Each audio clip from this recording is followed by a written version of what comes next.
तो शुभारंभ करते हैं इस बैच का। Today is the first day. We are starting with the fast track batch of the CA foundation June 21। How's the josh man. अब आपकी लॉ की जिम्मेदारी मेरी है, तो मिनिस्ट्री ऑफ होम अफेयर्स का एक नोटिफिकेशन है मेरे बच्चों। वो नोटिफिकेशन मैं आपको दिखा भी दूंगा, पहले आप नोट डाउन कर लीजिए। तो मतलब तू चाहता है मैं वो पाकिस्तान में जैसे वो भाई मारो मुझे मारो ऐसे करूँ, मतलब तू चाहता है कैसे? हाँ आदर्श जी बोलिए।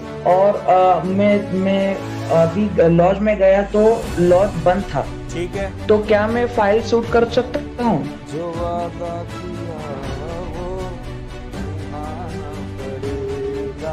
समझ में आई अर्जुन करके? क्या उसके और मेरे बीच में कोई एग्रीमेंट हुआ था? ओके, तो शुभारंभ करते हैं इस बैच का। Today is the first day. So once again a very good morning to all of you. We are starting with the fast track batch of the CA Foundation June 21. How's the Josh man? Come on. How's the Josh? इतना मजा आएगा पढ़ने में, मैं क्या बताऊं आपको। एक एक चीज मतलब बारीकी समझ में आएगी। ठीक है, तो जितने भी रिपीटर हैं और जितने भी फ्रेशर हैं, आप ये बात अपने दिमाग से निकाल दो कि लॉ आपको स्कोर करने में रोकता है या वो आपको पास होने से रोकता है। अब आपकी लॉ की जिम्मेदारी मेरी है। आपको 1 से 2 क्लास में सारी चीजें पता चल जाएगी कि हाँ भाई यहां अपन ने पढ़ लिया, हमारी नैया पार है। ये कॉन्फिडेंस आप मेरे को दिखाएंगे, मैं आपको नहीं दिखाऊंगा। ठीक है, चलिए शुरू करते हैं हम लोग। कुछ रूल्स मैं आपको बता दूं। आपको क्या करना है कि भाई पेन कॉपी लेके बैठना है बिल्कुल साथ में, और मैं बहुत मॉडरेट स्पीड में यहां लिखते रहता हूं, साथ ही साथ में आपको भी वहां पे लिखते रहना है। लिखते लिखते नोट्स भी बनते जाएंगे। बीच में मैं अपने कुछ इंपॉर्टेंट क्वेश्चन भी दिखाऊंगा जिसके आंसर मैं डिक्टेट करूंगा। तो सबसे पहले मैं बेसिक्स क्लियर करूंगा। प्रोविजंस में जैसे ही बताऊंगा तो फिर बताऊंगा उस प्रोविजन में किस प्रकार के क्वेश्चन आते हैं, और क्वेश्चन आए तो आपको लिखना कैसे है। तो आपका पेन और आपकी कॉपी आपके साथ होने चाहिए, यानी कि आपके हथियार आपके साथ होने चाहिए। मेरा हथियार यहां पे। ठीक है, 1.5 से 2 घंटे की क्लास रोज चलेगी, डिपेंडिंग कि आप कितना सह सकते हैं। ठीक है, आज स्टार्टिंग की क्लास है तो अपन इसको 1.5 घंटे तक सीमित रखेंगे। आपकी इजाजत हो तो स्टार्ट करना चाहता हूं, बताइए, बोलिए। आपकी इजाजत हो तो स्टार्ट करना चाहता हूं। यस बिल्कुल जरूर, ठीक है। सुनिएगा मेरी बात, अभी ध्यान दीजिएगा। टोटल 5 चैप्टर है आपके बिजनेस लॉ के अंदर। ठीक है, वो 5 चैप्टर मैंने अभी जब इंपॉर्टेंट क्वेश्चन एंड आंसर डाले थे अपने यूट्यूब चैनल पे तो भी बताया था कि उनका क्या वेटेज है। जिन बच्चों ने नहीं देखा उसका मैं एक वीडियो डाल दूंगा, तो आपको एक आइडिया हो जाएगा कि कौन सा चैप्टर कितने मार्क्स का आता है और उसका वेटेज कितना है। बराबर है क्या? अभी सबसे इंपॉर्टेंट चैप्टर जो आता है आपके बिजनेस लॉ से आता है the Indian contract act 1872। Without wasting any time मैं सीधा शुरुआत वहां से करूंगा। सो आप लोग भी साथ साथ में लिखते जाइए। पहले इसका कुछ बेसिक समझेंगे। The Indian contract act 1872।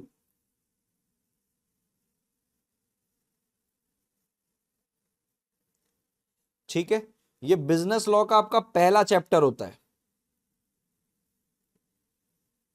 Business loss का ये फर्स्ट चैप्टर है। टोटल बिजनेस लॉ आपको आता है 60 मार्क्स का, जिसमें से आपको द इंडियन कॉन्ट्रैक्ट एक्ट 1872 आता है 22 मार्क्स का।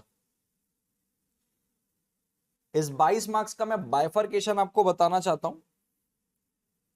इसमें से आपको 12 मार्क्स का डायरेक्ट क्वेश्चन आता है। डायरेक्ट क्वेश्चन का मतलब आपको बोल देगा बताओ एक्सेप्टेंस को डिफाइन करो, ऑफर को डिफाइन करो और उसके इसेंशियल एलिमेंट्स बताओ। ठीक है, ऊपर वाला नहीं दिख रहा है, अभी दिख रहा है बेटा ऊपर वाला? ठीक, और 10 मार्क्स का आपको प्रैक्टिकल आता है। प्रैक्टिकल का मतलब ये होता है आपको एक सिनेरियो बता के दे देगा, वो सिनेरियो में आपको कॉन्ट्रैक्ट एक्ट के प्रोविजन को ध्यान रखते हुए आंसर करना है, और वो प्रैक्टिकल क्वेश्चन हम आज करेंगे भी लिखेंगे भी। ठीक है जी, चलिए बहुत बढ़िया। अच्छा एक बात मैं आपको और बताना चाहता हूं, आपके मोबाइल पे जहां पे आप देख रहे हैं लाइव, वहां पे एक रेज हैंड का ऑप्शन है। अगर आप रेज हैंड करेंगे तो मेरे पास यहाँ पे रिक्वेस्ट आती है कि भाई बच्चे ने हाथ उठाया है, यस ये देखो Gautam has requested to raise hand. अब अगर मैं आपकी इसमें रिक्वेस्ट एक्सेप्ट करता हूं, जैसे कई लोगों ने रेज हैंड किया, जैसे गौतम ने हैंड रेज किया, मैं रिक्वेस्ट कर लिया एक्सेप्ट गौतम की। गौतम अब वहां से आप कुछ बोले मेरे को सुनाई देगा, बताइए। हाँ गौतम जी, आवाज बिल्कुल आ रही है। Thank you so much for cooperation, आपने टेस्ट करवा दिया साथ ही साथ में। तो ये वाला जो फीचर है, जो गौरव मेरे से डायरेक्ट बात कर लिया इंस्टेंटली, ये आप भी कर सकते, बट मैं रिक्वेस्ट करूंगा, मैं कोई भी कंसेप्ट जब आपको बताऊं उसके लास्ट में मैं बोलूंगा कि आपको कुछ डाउट है तो आप रेज हैंड करना, मैं यहां से आपकी रिक्वेस्ट एक्सेप्ट करूंगा और आप मेरे से बात भी कर सकते हैं इंस्टेंटली, जैसे फोन में बात कर रहे हैं। चैट करने की कोई जरूरत नहीं है। चैट तभी करना है जब एक आध अल्फाबेट मैं आपको बोलूंगा, आई लिखो, एन लिखो, समझ में आया तो वाई लिखो, उतना ही। अपना चैट करने का पर्पस नहीं, अपना पर्पस यहाँ पे आपको तूफान तरीके से पढ़ाने का है। बहुत मजा आएगा पढ़ने में, ठीक है। चलिए, ये भी हो गया। अब अपन आगे बढ़ते हैं। सबसे पहले द इंडियन कॉन्ट्रैक्ट एक्ट 1872 में मैं आपको सेक्शन नंबर 1 पढ़ाना चाहता हूं। किसी भी एक्ट का आप जो सेक्शन नंबर 1 पढ़ेंगे वो आपको 4 चीजें बताता है। सेक्शन नंबर 1 जो रहेगा वो 4 चीजें बताएगा। Short title, extent, commencement and applicability. बराबर है क्या? कोई भी आप एक्ट पढ़ो, कोई भी, उसका सेक्शन नंबर 1 जो है वो आपको ये 4 चीजें बताएगा। अब ये 4 चीजें क्या है एक एक करके समझेंगे। तो जो शॉर्ट टाइटल है, शॉर्ट टाइटल आपको पहले ही पता चल गया कि भाई ये जो हम एक्ट पढ़ रहे हैं इसका नाम है द इंडियन कॉन्ट्रैक्ट एक्ट 1872। कभी भी आप कोई भी एक्ट पढ़ेंगे देख लेना उसके सामने हमेशा द लगेगा। The Indian contract act 1872, the companies act 2013। और यहाँ पे एक्ट का ए हमेशा कैपिटल रहेगा, क्योंकि अगर मैं यहाँ पे छोटा ए लिख दूंगा तो ये वो वाला एक्ट हो जाएगा जो मैं अभी कर रहा हूं, ये मैं पढ़ा रहा हूं, ये एक एक्ट है, ये स्मॉल ए का फर्क है। ये वाले एक्ट का मतलब होता है हम कानून पढ़ रहे हैं, हम लॉ पढ़ रहे हैं। बराबर है? तो शॉर्ट टाइटल क्या है? The Indian contract act 1872। अगर मैं बात करूं सर एक्सटेंट क्या है इसका, अब इसके लिए मैं एक बहुत अच्छी बात आपको बताने वाला हूं एक्सटेंट के लिए। बताइए इसका एक्सटेंट क्या है, ये कहां कहां एप्लीकेबल होता है? आपने पहले भी पढ़ा होगा, बताइए ये कहां कहां एप्लीकेबल होता है, बताइए। और पॉसिबल ये है कि जब मैं आपको पढ़ाऊं तो हो सकता है मेरा चैट में ध्यान ना रहे, लेकिन मैं बाद में आपका चैट देख के जरूर आपके आंसर करूंगा, ठीक है? तो निश्चिंत रहिएगा। यस, विक्रम झा ने बोला ऑल ओवर इंडिया, चिराग ने भी बोला, आदित्य ने भी बोला होल ऑफ इंडिया। क्यों? एक्सेप्ट जम्मू एंड कश्मीर वाला जो सीन था वो हट गया क्या? एक्सेप्ट जम्मू एंड कश्मीर वाला जो सीन था वो हट गया क्या? क्यों जी? एक्सेप्ट जम्मू एंड कश्मीर वाला सीन हट गया, बहुत अच्छी बात है, आप सबको पता है। तो एक्सटेंट मतलब समझो, एक्सटेंट यानी कि भाई किस हद तक, कहां कहां इंडियन कॉन्ट्रैक्ट एक्ट अपना छाप छोड़ रहा है। तो the answer is the whole of India.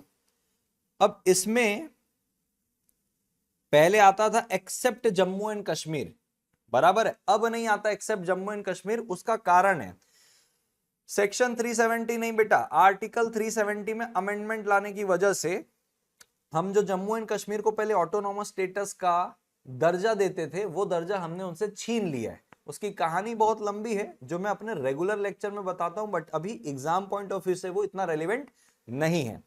तो मैं आपसे ये पूछना चाहता हूं, किसी को पता है ये बातें कहां लिखी हुई है कि भाई वो पहले एप्लीकेबल होता था अब वो एप्लीकेबल नहीं होता? ये पता है क्या आपको ये बातें कहां लिखी हुई है? किसी को पता है क्या कि भाई जम्मू एंड कश्मीर में पहले नहीं लगता था अब वहां पे भी लगता है? ये बातें आपको पता है क्या कहां लिखी हुई है? एनीवन? कॉन्स्टिट्यूशन में? नहीं बेटा, कॉन्स्टिट्यूशन में ये बात नहीं है। मैं आपको बताना चाहता हूं कि ये इसका एक नोटिफिकेशन आया था, अभी मेरी बात ध्यान से सुनना। यहां पे जो पहले ऐसे लिखा रहता था एक्सेप्ट जम्मू एंड कश्मीर, इसको क्यों काट दिया गया अब इसका कोई लेना देना नहीं है। ये बातें कहां लिखी हुई है? ये बातें बेटा ध्यान से लिखना कहां पे लिखी हुई है। मिनिस्ट्री ऑफ होम अफेयर्स का, अपना मोटा भाई है ना, मोटा भाई, अरे अपने मोदी का खास, बस वही। अच्छा, मैं मोदी का भक्त भी नहीं हूं ना, मैं मोटा भाई का भक्त हूं ना, मैं भाजपा का भक्त हूं, बस मैं बता रहा हूं कि उनने ऐसी हरकत की थी। हरकत यानी कि उनने ये चेंजेस लाए थे। तो मिनिस्ट्री ऑफ होम अफेयर्स का एक नोटिफिकेशन है मेरे बच्चों, वो नोटिफिकेशन मैं आपको दिखा भी दूंगा, पहले आप नोट डाउन कर लीजिए। नोटिफिकेशन की जो डेट है वो है 30 अक्टूबर, 30 अक्टूबर 2019। और जो नोटिफिकेशन का नंबर है वो नोटिफिकेशन का नंबर है एसओ, जस्ट अ मोमेंट, वो नोटिफिकेशन का नंबर है एसओ 3912E 3912E। इस नोटिफिकेशन के अंदर बेटा दो बातें बोली गई थी, ठीक है, इस नोटिफिकेशन के अंदर दो बातें बोली गई थी, मैं बड़ा शॉर्ट में बता रहा हूं। एक बात अपने को यह बोली गई कि बोले पहले जहां पे भी, यानी कि जम्मू एंड कश्मीर के अंदर जितने भी लॉज थे जो पहले state of Jammu and Kashmir और एप्लीकेबल होते थे state of Jammu and Kashmir, सीधी सी बात, ऑल सेंट्रल लॉज जो कि क्या थे, एप्लीकेबल थे J and K, state of J and K, of J and K, उसको बोल दिया इज नाउ एप्लीकेबल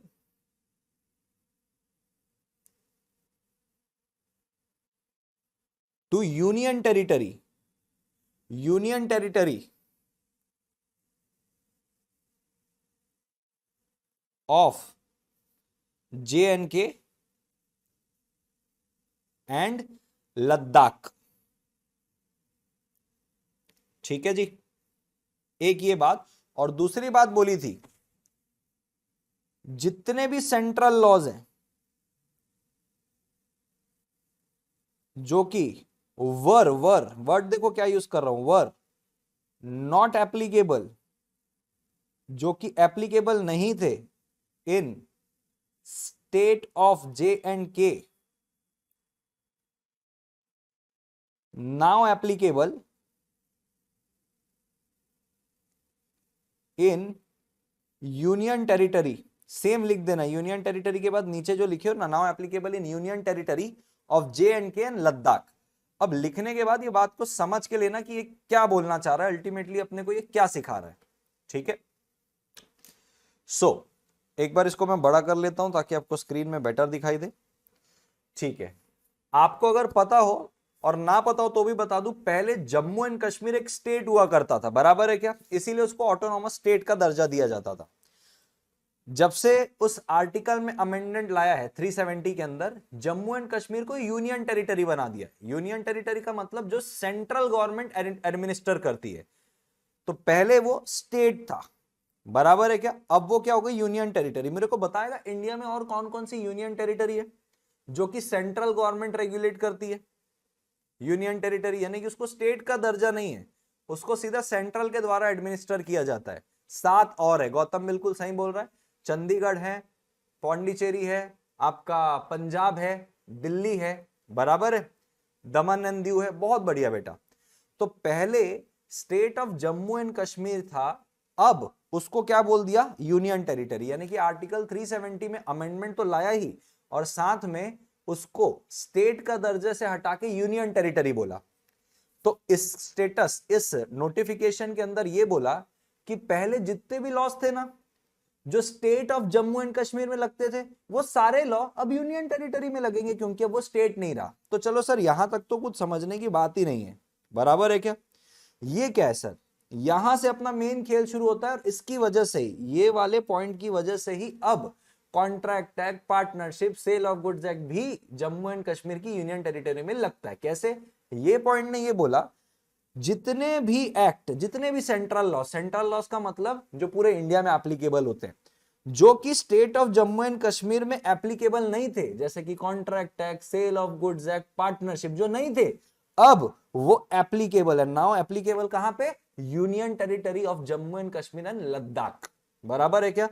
तो ये पॉइंट की वजह से हमारा द इंडियन कॉन्ट्रैक्ट टैक्स होगा और पार्टनरशिप भी एप्लीकेबल होगा, क्योंकि यहां बोला जो पहले नहीं लगते थे अब वो लगना शुरू हो जाएंगे। तो कौन सी डेट से लगना शुरू हुए मेरे को आप बताओगे, कौन सी डेट से ये contract, partnership, sale of goods act अब उनके ऊपर भी लगने लग गए, union territory of Jammu and Kashmir and Ladakh में 30 अक्टूबर से। बिल्कुल करेक्ट गौतम मेरे भाई, क्यों, क्योंकि 30 अक्टूबर 2019 से ही तो क्या हुआ, नोटिफिकेशन लाया और वहां से ही तो ये इफेक्ट में आया। Is that clear to everybody, is that clear to everybody. Y लिख के भेज दीजिएगा अगर आप सबको ये क्लियर है। Okay, thank you so much. ठीक है, तो हमने दो चीज पढ़ ली, मेरी बात ध्यान से सुनना। हमने दो चीज पढ़ ली, एक अपन ने पढ़ लिया कि शॉर्ट टाइटल क्या होता है, एक अपन ने पढ़ लिया एक्सटेंट क्या होता है। अब मैं आपको तीसरी बात पढ़ाने जा रहा हूं कमेंसमेंट की। अब मैं आपको तीसरी बात पढ़ाने जा रहा हूं कमेंसमेंट की। अच्छा मैं आपको एक बात बता दूं, commencement, there is a difference between commencement and enactment, बराबर है। कमेंसमेंट का मतलब ये होता है कि भाई ये लागू कब से होना शुरू हुआ। इनैक्टमेंट का मतलब ये होता है,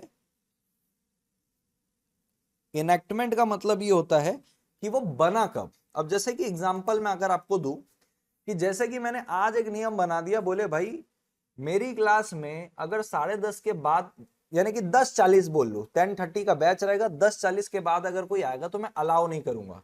तुमने बोला सर ये नियम कब से है, मैं बोला 2 दिन बाद से। आज 15 तारीख है, 17 तारीख से 10:40 के बाद जो भी आएगा मैं उसको क्लास में अलाउ नहीं करूंगा। तो नियम मैं आज बना दिया हूं कि 17 तारीख को बनाऊंगा? नियम मैं आज बना दिया हूं कि 17 तारीख को बनाऊंगा? आज बना दिया हूं। लेकिन नियम लागू कब से हो रहा है? नियम लागू कब से हो रहा है? 17 तारीख से, बराबर है। तो जब से लागू होगा बेटा उसको बोला जाता है कमेंसमेंट, और जब से नियम बन जाते हैं यानी कि कानून बन गया उसको बोलते हैं इनैक्टमेंट। तो आपको इंडियन कॉन्ट्रैक्ट एक्ट के अंदर आपको ये जरूर बताया जाएगा कि कमेंस कब हुआ था, लेकिन बेसिकली ये नहीं बताया जाता है कि वो इनैक्ट कब हुआ था और उसको किसने इनैक्ट किया था। अभी सुनना मेरी बात, इनैक्टमेंट डेट जो है डेफिनेटली नियम बनेगा पहले, बाद में वो कमेंस होगा, ठीक है। तो इनैक्टमेंट की जो डेट है वो है 25 अप्रैल 1872। और कमेंसमेंट की डेट यानी कि एप्लीकेबल यानी कि लागू होना कब से शुरू हो गया था, उसकी डेट है 1 सितंबर 1872, ठीक है। चलिए एक बात मैं आपसे और पूछना चाहता हूं, एक बार मैं और पूछना चाहता हूं, मुझे कोई ये बताएगा क्या कि इनैक्ट कौन किया था, बनाया कौन था इसको? क्योंकि अगर आप देखेंगे तो भाई 1872 के लॉज है ये, किसने बनाया था इसको? हमारी पार्लियामेंट ने तो नहीं बनाया होगा, हमारी पार्लियामेंट तो तब आई भी नहीं थी, ब्रिटिशर्स ने बनाया था। जानवी ने बिल्कुल कहा, इसको बेटा इनैक्ट किया गया था इंपीरियल लेजिस्लेटिव काउंसिल के द्वारा, इंपीरियल लेजिस्लेटिव काउंसिल के द्वारा। अब सर ये इंपीरियल लेजिस्लेटिव काउंसिल कौन है? एकदम सरल शब्दों में और प्यार से बोल दूं तो बेटा इसको अपन बोलते हैं ब्रिटिश इंडिया। सीधा मैं और बोलूं, legislature for British India, legislature for British India. यानी कि उस समय हमारे पास अंग्रेज राज करते थे। अब इसके बाद क्या हुआ ध्यान से समझना, 26 नवंबर 26 नवंबर को हमारा संविधान बना, ठीक है। 26 नवंबर 1949, करेक्ट। उसको हम नेशनल लॉ डे भी बोलते हैं। किसको किसको ये बात पता है? 26 नवंबर को हमारा संविधान बना था, 26 नवंबर 1949। हेलो एवरीबॉडी, पता है ये बात किसी को? ओके चलिए, तो अगर आप समझोगे तो भाई हमारा जो पार्लियामेंट था जहां से लॉ बन के आता, तब तो पार्लियामेंट था भी नहीं। तो जब 1949 में 26 नवंबर को हमारा संविधान बना और फिर हम 26 जनवरी को रिपब्लिक डे मनाते हैं, बराबर है क्या? तो जब से हमारा संविधान आया हमने क्या किया, इसी इनैक्टमेंट को अडॉप्ट कर लिया एज इट इज। हमने भी इनमें कोई छेड़खानी नहीं की, बस उनने बनाया था, हमने क्या कर लिया, इसको एज इट इज अडॉप्ट कर लिया और चलने दिया, बराबर है क्या? तो उसके बाद फिर पार्लियामेंट ऑफ इंडिया आ गई, तो पार्लियामेंट ऑफ इंडिया ने इसको एज इट इज अडॉप्ट कर लिया। क्या यहां तक किसी को कोई दिक्कत परेशानी समस्या? क्या यहां तक किसी को कोई दिक्कत परेशानी समस्या? नो, बिल्कुल क्रिस्टल क्लियर है सारी चीजें, क्रिस्टल क्लियर है सारी चीजें। Okay okay okay, perfect perfect perfect, ठीक है। अब लास्ट बात आती है, सर शॉर्ट टाइटल आपने बता दिया, आपने एक्सटेंट बता दिया, इन कमेंसमेंट बता दिया और उसके साथ इनैक्टमेंट भी बता दिया, ये दोनों साथ के ही हैं, ये दोनों एक दूसरे से रिलेटेड है। एक लास्ट बात बचती है बेटा, एप्लीकेबिलिटी।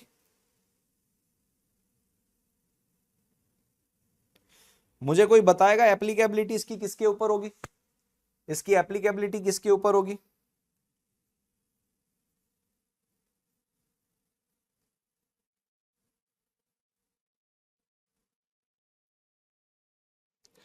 ठीक है बेटा, वो एक्सटेंट है बेटा, एप्लीकेबल किसके ऊपर, ये contract the Indian contract act 1872 के जो नियम कानून पढ़ रहे हैं किसके लिए बने, ये किसके ऊपर एप्लीकेबल होते हैं, आपके ऊपर कि मेरे ऊपर, आपके ऊपर कि मेरे ऊपर, हम तो इंडिया का पार्ट है, हमारे ऊपर तो एप्लीकेबल होते हैं, बट बेसिकली ये प्रोविजन किसके लिए बने हुए हैं,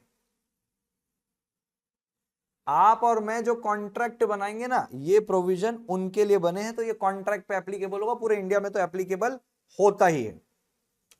ठीक है जी, चलिए अब एक चीज मैं आपको और समझाना चाहता हूं, कभी भी इससे मुझे याद आया बताने के लिए कि कभी भी देखिए आप कोई भी एक्ट पढ़ेंगे तो सबसे पहले आप ना ये ध्यान दीजिए करिए, तो ये अपने को समझ में आता है कि ये क्या है, ये इफेक्टिव ईयर है कि इस साल वो इफेक्ट में आया था, इफेक्ट यानी कि ये लॉ बन गया था, तो 25 अप्रैल को इनेक्ट हुआ था और आपके सितंबर में वो क्या हो गया था, कमेंस हो गया था। ठीक, इस एक्ट का मतलब आपको पता ही है कि इसको क्या बोलेंगे अपन, आप इसको लॉ बोल लो। रिवर्स जब अपन जाते हैं तो ये जो है एक्ट के बाद वाला जो होता है ये होता है सब्जेक्ट। सब्जेक्ट यानी कि ये जो कानून है ये किसके बारे से बात करेगा, तो कॉन्ट्रैक्ट के बारे से बात करेगा, और कौन से कॉन्ट्रैक्ट, जो कॉन्ट्रैक्ट इंडिया में बनेगा। सरल शब्दों में बोलूं तो इसके अंदर उन कॉन्ट्रैक्ट से रिलेटेड प्रोविजंस हम पढ़ेंगे जो इंडिया में बन रहे हैं, बराबर है क्या, the Indian contract act 1872। Is that clear to everybody, is that clear to everybody, okay बहुत बढ़िया, ठीक है। तो हमने सेक्शन 1 अपना खत्म कर लिया कि सर शॉर्ट टाइटल क्या है, एक्सटेंट क्या है, होल ऑफ इंडिया। अब जम्मू एंड कश्मीर वाला कोई सीन नहीं है। कमेंस कब हुआ था, तो अप्रैल में, सॉरी 1 सितंबर 1872। इनएक्ट कब हो गया था, 25 अप्रैल को, और एप्लीकेबल तो सारे कॉन्ट्रैक्ट में होता है। ठीक है, तो सबसे पहले आपको ये नहीं लगता कि जब अपन बोल रहे हैं कि सारे कॉन्ट्रैक्ट पे लगता है तो अपने को ये पता होना चाहिए कि भाई कॉन्ट्रैक्ट एक्चुअल में है क्या। जब तक अपने को ये नहीं पता चलेगा कि कॉन्ट्रैक्ट क्या है तो हम कैसे बोलेंगे कि कॉन्ट्रैक्ट एक्ट इस कॉन्ट्रैक्ट के ऊपर लगेगा। हमको कॉन्ट्रैक्ट की डेफिनेशन पता होनी चाहिए ना। आई नो आप सबको डेफिनेशन पता होगी, नहीं भी पता होगी तो बहुत खतरनाक एनालिसिस करवा के दूंगा अभी कॉन्ट्रैक्ट का, बट अपने को पहले ये समझना होगा कि भाई ये लगता किसके ऊपर है। बट इसको भी शुरू करने से पहले मैं एक चीज आपसे और पूछना चाहता हूं, क्या मुझे कोई ये बताएगा कि पर्पस क्या है इस एक्ट का, पर्पस क्या है इस एक्ट का, क्यों बनाया है। किसी भी कानून को बनाने के पीछे उसका एक कारण होता है हमेशा, तो हमने क्यों बना लिया इसको, क्या पर्पस पड़ गया था। और मैं ये पूछना चाहता हूं कि भाई 1872 में क्यों बना, उसके पहले क्यों नहीं बना, क्या दुनिया नहीं थी 1872 के पहले, क्या देश नहीं था, क्या लोग नहीं थे, 1872 में क्यों बना, उसके पहले क्यों नहीं बना, बताइए मुझे। किसी को आंसर पता है तो बताइए। Reduce fraudulent activities, contract void बहुत होंगे, अच्छा जी, और आया कि कोई फ्रॉड ना हो, ओके। आप लोग क्लोज इनफ हो, क्लोज इनफ हो, उसका मैं डिटेलिंग बता दूंगा। चलिए मैं बता देता हूं आपको। देखिए भैया 1872 के पहले भी दुनिया थी, बराबर है क्या, 1872 के पहले भी लोग आपस में कॉन्ट्रैक्ट करते थे, बराबर है क्या। बट मैं आपको बताना चाहता हूं 1872 के पहले जब लोग कॉन्ट्रैक्ट करते थे ना, तो उस कॉन्ट्रैक्ट को रेगुलेट करने के लिए कोई नियम कानून नहीं थे। लाइक फॉर सपोज एग्जांपल, हम 1872 के पहले जाते हैं, मैं बोलता हूं ये सारे हम लोग, विक्रम, गौतम, चिराग, प्रियंका, जानवी, ये सब के सब हम लोग, ये सब के सब हम लोग 1872 में, जहां पे कोई टेक्नोलॉजी नहीं, कोई कुछ नहीं है, एक गुरु है, एक शिष्य है। आप मेरे पास उस समय अगर हमारे बीच में कॉन्ट्रैक्ट हो गया कि भाई मैं आपको पढ़ाऊंगा, यही पढ़ाऊंगा, बराबर है क्या, और हमारी फीस भी डिसाइड हो गई कि आप हर एक व्यक्ति मेरे को 1 रुपए देगा फीस का, 1 रुपए बहुत होता था उस समय, बराबर है क्या। अब मान लीजिए मैंने 1-1 रुपए आपसे ले लिए, मैंने आपको 4 दिन पढ़ाया, 4 दिन के बाद मैं ही फरारी काट रहा हूं, मेरा ही कोई अता पता नहीं है कि मैं किधर हूं, बराबर है क्या। क्या आप बिना कोई नियम कानून के, भाई जो कॉन्ट्रैक्ट की कोई पहचान ही नहीं, जो कॉन्ट्रैक्ट के लिए कोई नियम कानून नहीं, आप मेरा कुछ बिगाड़ सकते हैं क्या, मुझे ये बताइए। कुछ बिगाड़ पाते उस समय आप मेरा, बताइए मुझे। मैंने तो बस एक छोटा सा एग्जांपल लिया, लोगों के तो करोड़ों करोड़ों लाखों लाखों रुपए के क्या होते हैं, कॉन्ट्रैक्ट होते हैं। तो जब कोई कानून ही नहीं उस चीज को रेगुलेट करने के लिए, तो भाई आप उस कॉन्ट्रैक्ट को पूरा कैसे करवाओगे। आप कहां से अर्जुन सर को बोलोगे कि भाई आपकी वजह से हमारी पढ़ाई नहीं हुई, हमारा 6 महीने बर्बाद हो गए, हमको वापस से एग्जाम देना पड़ेगा, वापस से समय वेस्ट करना पड़ेगा, वापस से एग्जाम फीस दे करनी पड़ेगी, ये सारा कॉम्पनसेशन आप दोगे, ये आप उस वक्त नहीं बोल सकते थे, लेकिन ये आप आज बोल सकते हो। क्या ये बात आपको समझ में आई?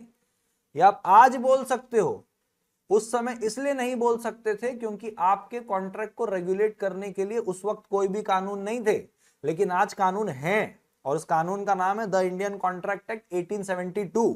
और मैं आपको बताना चाहता हूं कि ये जब लॉ मेकर्स जब ड्राफ्ट कर रहे थे, बिल ड्राफ्ट कर रहे थे, तो बिल ड्राफ्ट करते वक्त उनने ये बात बोली थी कि ये क्यों बनाया जा रहा है इंडियन कॉन्ट्रैक्ट एक्ट। आपको बात कहीं नहीं मिलेगी, मेरी बात ध्यान से सुन के लेना। इंडियन कॉन्ट्रैक्ट एक्ट जो है वो बेस्ड है ऑन प्रिंसिपल, यानी कि उसका कारण है बेस्ड ऑन प्रिंसिपल, और उस प्रिंसिपल जो भी है, प्रिंसिपल जो है वो प्रिंसिपल एक लैटिन फ्रेज है, और उस लैटिन फ्रेज को प्यार से बोलते हैं पैक्टा सुंट सर्वेंडा। सुनने में बहुत हंसी आ रही होगी, लेकिन ये सच है, पैक्टा सुंट सर्वेंडा।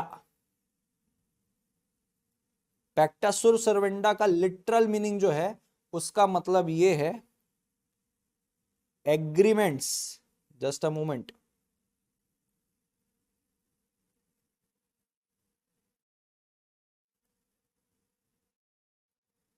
Agreements must be kept, agreements must be kept. Simple भाषा में बोलूं, जो वादा किया है वो निभाना पड़ेगा। समझ में आई बात? इसका मतलब वही है, जो वादा किया वो निभाना पड़ेगा। समझ में आएगी बात? कि भाई आपने अगर किसी से कोई वादे किए हैं, सिंपल सी बात, आपको वो निभाना पड़ेगा। नहीं निभाए, द इंडियन कॉन्ट्रैक्ट एक्ट भगवान के अवतार में आएगा और आपको बोलेगा कि आप अपना किया हुआ वादा पूरा नहीं कर रहे हो, डंडा करके आपको पूरा करवाएगा। क्या ये बात समझ में आ गई आपको कि किस प्रिंसिपल पे बेस्ड है, क्यों बनाया गया इसको? कि आपने जो वादे किए हैं उसको आपको पूरे करने पड़ेंगे। Agreements must be kept, agreement must be kept का हिंदी मतलब है जो वादा किया है वो निभाना पड़ेगा। और इसकी वजह से ही कॉन्ट्रैक्ट एक्ट बना है कि किसी से भी आप कोई भी वादा यानी कि कॉन्ट्रैक्ट कर रहे हैं, आपको वो पूरा करना पड़ेगा। तो मैं बोल सकता हूं द इंडियन कॉन्ट्रैक्ट एक्ट का पर्पस यही है कि जो वादे किए हैं उसको निभाने के लिए आया पिक्चर में। वादे पहले भी होते थे, कॉन्ट्रैक्ट पहले भी होते थे, लेकिन पहले इतने धोखाधड़ी, इतने फरेब, ये सारी चीज नहीं होती थी। लोगों की जुबान की कीमत होती थी, जुबान की। आज आपका दोस्त 1 मिनट पहले जो बात बोलता है, अगले मिनट वो मुकर जाता है। यहाँ पे जुबान की कोई कीमत ही नहीं है, इसीलिए लिखा पढ़ी ज्यादा हो गई है, और लिखा पढ़ी जहां ज्यादा है वहां कानून ज्यादा है। क्या ये बात समझ में आ गई? चलिए बताइए, समझ में आ गया तो वाई लिख के भेजिए फटाफट। और नोट डाउन कर लिए ना सारी चीजें? नोट डाउन कर लिए सारी चीजें? ठीक है, ठीक है, ठीक है। तो अब तक मैंने आपको सिर्फ एक बेसिक बताया है कि भाई शॉर्ट टाइटल क्या होता है, एक्सटेंड क्या, कमेंसमेंट क्या, एप्लीकेबल किसके ऊपर होता है, पर्पस क्या है। इससे आपका एक बेस रेडी हुआ है, इससे आपकी एक थीम रेडी हुई है। कोई भी कानून के पीछे की जब आप हिस्ट्री देखेंगे कि वो क्यों बनाया गया, क्या कारण था, जब ये थीम लेके आप आगे बढ़ते हैं ना, तो ये स्क्रैच से चीजें आगे जाती, आप एक्चुअल में हर प्रोविजन का मतलब समझ पाएंगे। अच्छा, वादे को पूरा करने के लिए ये भी तो जरूरी था, वादे को पूरा करने के लिए वो भी तो जरूरी था, ये आपको दिमाग में आएगा। ठीक है, अब ये होने के बाद अब अपना मुद्दा आता है कि सर कॉन्ट्रैक्ट क्या है, क्योंकि हमने यही बोला था कि ये कॉन्ट्रैक्ट के ऊपर लगता है, बराबर है क्या? तो मेरे ख्याल से आप सबको डेफिनेशन पता होगा, बट फिर भी लिखना बनता है, और इसमें मैं खतरनाक एनालिसिस बताऊंगा। अब क्लास शुरू हो रही है, समझ लो, actually exam point of view से। अब तक तो मैं वार्म अप करवा रहा था आपको, सुनिएगा मेरी बात। तो जैसे कि हमने समझा कि एप्लीकेबल किसके ऊपर होता है, कॉन्ट्रैक्ट के ऊपर होता है, बराबर है क्या? सो कॉन्ट्रैक्ट की डेफिनेशन जो दी है वो आपको दी है सेक्शन नंबर 2 क्लॉज एच के अंदर। क्लॉज एच, मैं क्यों इतना चिल्लाया क्लॉज एच करके? सुनना मेरी बात, क्यों इतना खूंखार जैसे चिल्लाया मैं क्लॉज एच? कोई बताएगा मेरे को? सेक्शन 2 क्लॉज एच करके चिल्लाया हूं मैं, बताइए क्यों है? क्लॉज क्यों बोला हूं? एक्चुअल में आप लोग इसको सब सेक्शन बोलते हो, राइट? एनीबॉडी? चलिए जब तक रिप्लाई आएगा तब तक मैं ही बता देता हूं भैया, सुन लीजिए। हर एक्ट का section 1 short title, extend, commencement and applicability होगी, ठीक है। और हर एक्ट के सेक्शन नंबर 2 में यानी कि 90% ऑफ द एक्ट में सेक्शन 2 जो होता है, इसको प्यार से सेक्शन 2 जो होता है उसको प्यार से क्या बोलते हैं आपको पता है? सेक्शन 2 को दो नाम दिया जाता है, डेफिनिशनल क्लॉज या आप इसको बोल दो interpretation clause. Interpretation clause sir ये क्या बोलता है सर? बेटा सेक्शन 2 के अंदर इस द इंडियन कॉन्ट्रैक्ट एक्ट के अंदर हम जितने भी डेफिनेशन पढ़ेंगे, जैसे offer, acceptance, promise, contract, agreement, consideration, उन सब डेफिनेशन को वन टाइम एक बार डिफाइन कर दिया जाता है सेक्शन 2 के अंदर, और इसमें बहुत सारे क्लॉज होते हैं। अब जैसे सेक्शन 2H में कॉन्ट्रैक्ट है, सेक्शन 2E में एग्रीमेंट है, सेक्शन 2B में प्रॉमिस है, बराबर। एक बार डिफाइन कर दिया जाता है, उसके बाद पूरे एक्ट के अंदर आपको दोबारा कहीं पे भी इन शब्दों की डेफिनेशन अलग से मिलने वाली नहीं है, जिसको सेक्शन 2 में डिफाइन कर दिया, ठीक है। सेक्शन 2 के अंदर अब जैसे कॉन्ट्रैक्ट डिफाइन किया, कॉन्ट्रैक्ट के बाद कहीं पे आपको एग्रीमेंट मिल जाएगा, कहीं पे आपको कम्युनिकेशन ऑफ ऑफर की डेफिनेशन मिल जाएगी। तो यहां पे हर वर्ड का डेफिनेशन दे देता है। कुछ वर्ड का कनेक्शन किसी के साथ होता है दूसरे डेफिनेशन के साथ, किसी का दूसरे डेफिनेशन के साथ कनेक्शन नहीं होता, बराबर है। ये आपस में लगभग इंडिपेंडेंट होते हैं, इसीलिए इनको क्लॉज बोला जाता है। लेकिन जैसे ही आप आगे बढ़ जाएंगे, अरे आगे छोड़ो, मैं सेक्शन 1 की बात करूं या सेक्शन 3 की बात करूं, सेक्शन 3 के अंदर जितने भी आपको पॉइंट दिखेंगे वो सब सेक्शन में होते हैं। क्यों सब सेक्शन में होते हैं पता है क्या? क्योंकि सेक्शन 3 या सेक्शन 4 में जितने भी सब सेक्शन है वो आपस में एक दूसरे से जुड़े रहेंगे, वो एक दूसरे की बातें करेंगे कि 1 में ये लिखा है, सेक्शन 4 में लिखा है कि ऐसा होगा, तो बी में लिखा है अगर ऐसा करना है ना तो इस तरीके से करना पड़ेगा। ये दोनों का कनेक्शन बैठेगा। सुनना मेरी बात, सेक्शन 3 में अगर लिखा है कि आदर्श को पनिशमेंट मिलेगी क्योंकि आदर्श क्लास में टाइम से नहीं आया, ये किसमें? सेक्शन 3 सबसेक्शन 1 पे लिखा है। सेक्शन 3 सबसेक्शन 2 में लिखा है पनिशमेंट मिलेगी तो मुर्गा बना के मिलेगी या तो उठक बैठक करवा के मिलेगी। तुमको नहीं लगता है दोनों बात आपस में कनेक्टेड है? तुमको नहीं लगता है आपस में दोनों बात कनेक्टेड है? एक जगह बोल रहा है पनिशमेंट मिलेगी, एक बोल रहा है ऐसे मिलेगी। तो जहां पे आपस में दोनों का कनेक्शन होता है वो सब सेक्शन के अंदर है। अब अगर मैं डेफिनेशन की बात करूं, एक जगह कंसीडरेशन है, एक जगह कॉन्ट्रैक्ट है, एक जगह एग्रीमेंट है, कहीं ना कहीं इनसे कोई रिश्ता नाता एक दूसरे का नहीं है, बस अपना अपना मतलब बता रहे। ये क्लॉज के अंदर बैठता है और ये हमेशा आपको सेक्शन 2 के अंदर आपको कभी भी सब सेक्शन नहीं मिलेगा, आपको क्लॉज ही मिलेगा। आपको सब सेक्शन सेक्शन 2 के अलावा दूसरी जगह मिलेंगे। और आपकी जानकारी के लिए एक चीज और बताना चाहता हूं, मेरी बात ध्यान से सुन लीजिएगा कि कैसे बाइफरकेट करते अपन चीजों को। सुनना मेरी बात, ये डेफिनेशन में अपन आएंगे तो पहले क्या आपको ये बात क्लियर हो गई है कि कॉन्ट्रैक्ट एक्ट सेक्शन 2H में है ना कि सेक्शन 2 सब सेक्शन H में? Is that clear to everybody? Is that clear? Yes?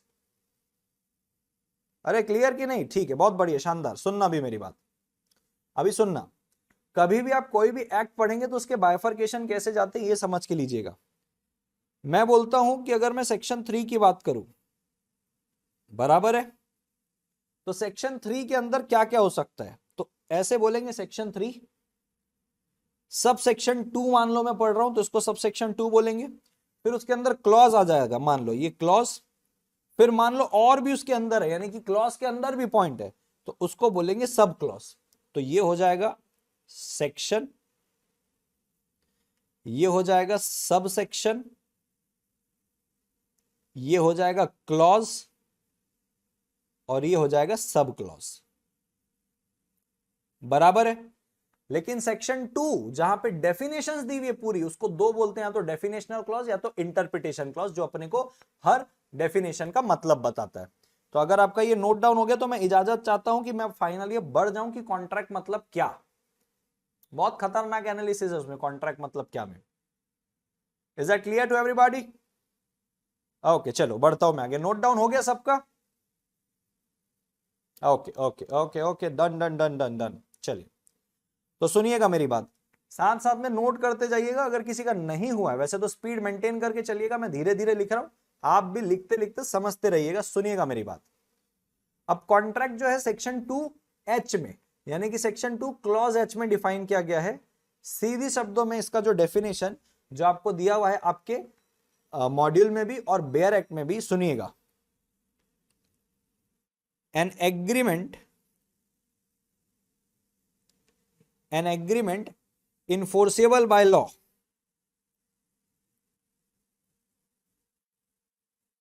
enforceable by law, ये क्या है?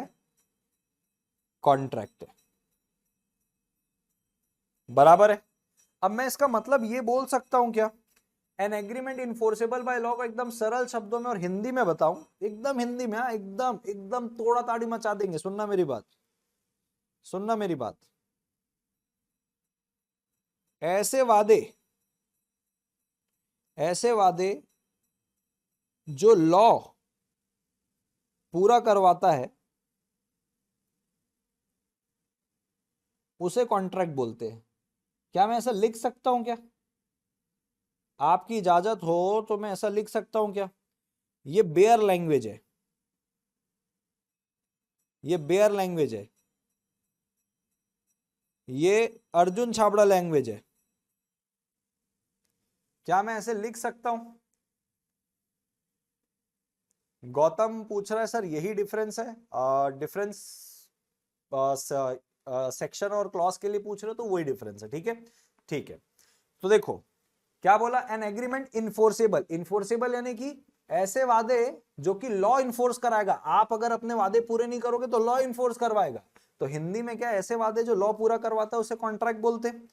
अब प्रश्न ये आता है कि अगर अपने को ये जानना है कि ऐसे वादे जिसको लॉ पूरा करवाता है, तो अपने को ये भी तो समझना पड़ेगा ना कि वादे मतलब क्या, एग्रीमेंट मतलब क्या। ये भी तो समझना पड़ेगा कि नहीं समझना पड़ेगा? क्योंकि अपने को एग्रीमेंट मिलेगा तो अपने को क्या मिलेगा, कॉन्ट्रैक्ट मिलेगा। अपने तो अभी यही समझा ना कि ऐसे एग्रीमेंट जिसको लॉ पूरा करवाता है वो कॉन्ट्रैक्ट है। अरे तो एग्रीमेंट क्या है ये तो बताओ पहले, तब तो समझ में आएगा कि वो पूरा होगा तो कॉन्ट्रैक्ट बनेगा। Is that clear to everybody? Yes बोलो फटाफट कि वादे मतलब क्या, एग्रीमेंट मतलब क्या। तो बेटा एग्रीमेंट को भी डिफाइन किया गया है, एग्रीमेंट को भी डिफाइन किया गया है। Just a moment.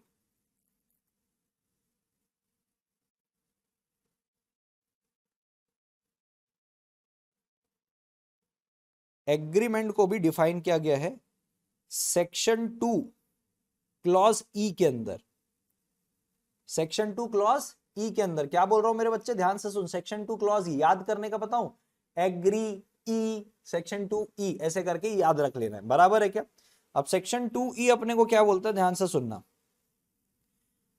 सेक्शन 2 ई बोलता है every promise and every set of promises,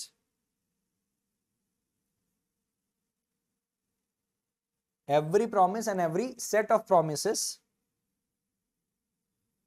just a moment,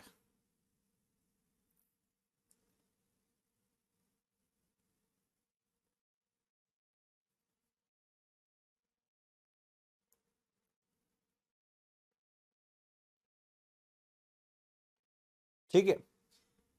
every promise and every set of promises forming consideration for each other, forming consideration for each other,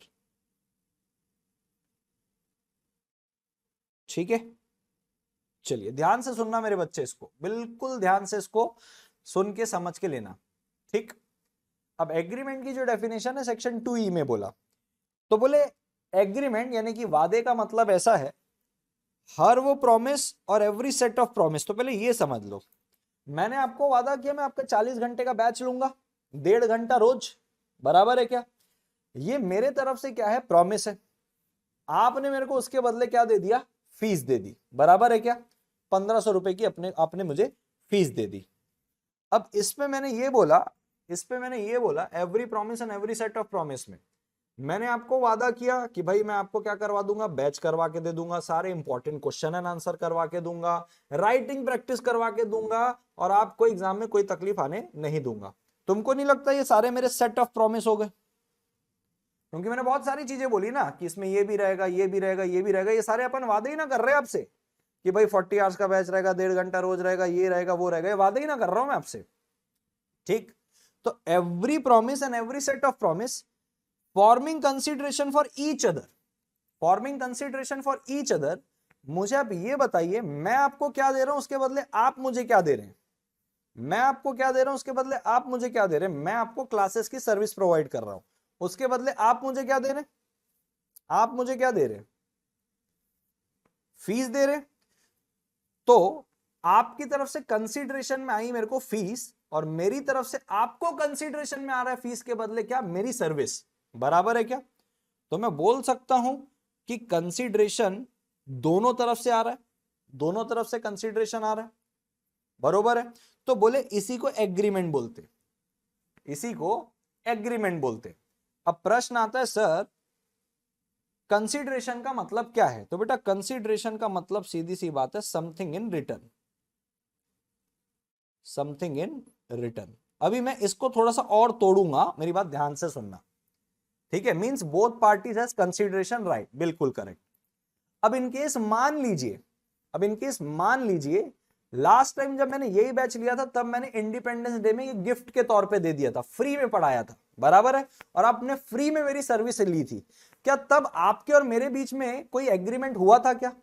यानी कि पहले भी मेरे से कुछ बच्चे इसमें से पढ़े हुए हैं, मैं बोलता हूं आप सब पढ़े हुए थे फ्री के बैच में पहले, तो क्या आपके और मेरे बीच में एग्रीमेंट हुआ था? नहीं हुआ था। क्यों नहीं हुआ था मेरे बच्चे? क्यों नहीं हुआ था? क्यों नहीं हुआ था? क्यों नहीं हुआ था? बताओ मुझे, फटाफट बोलो।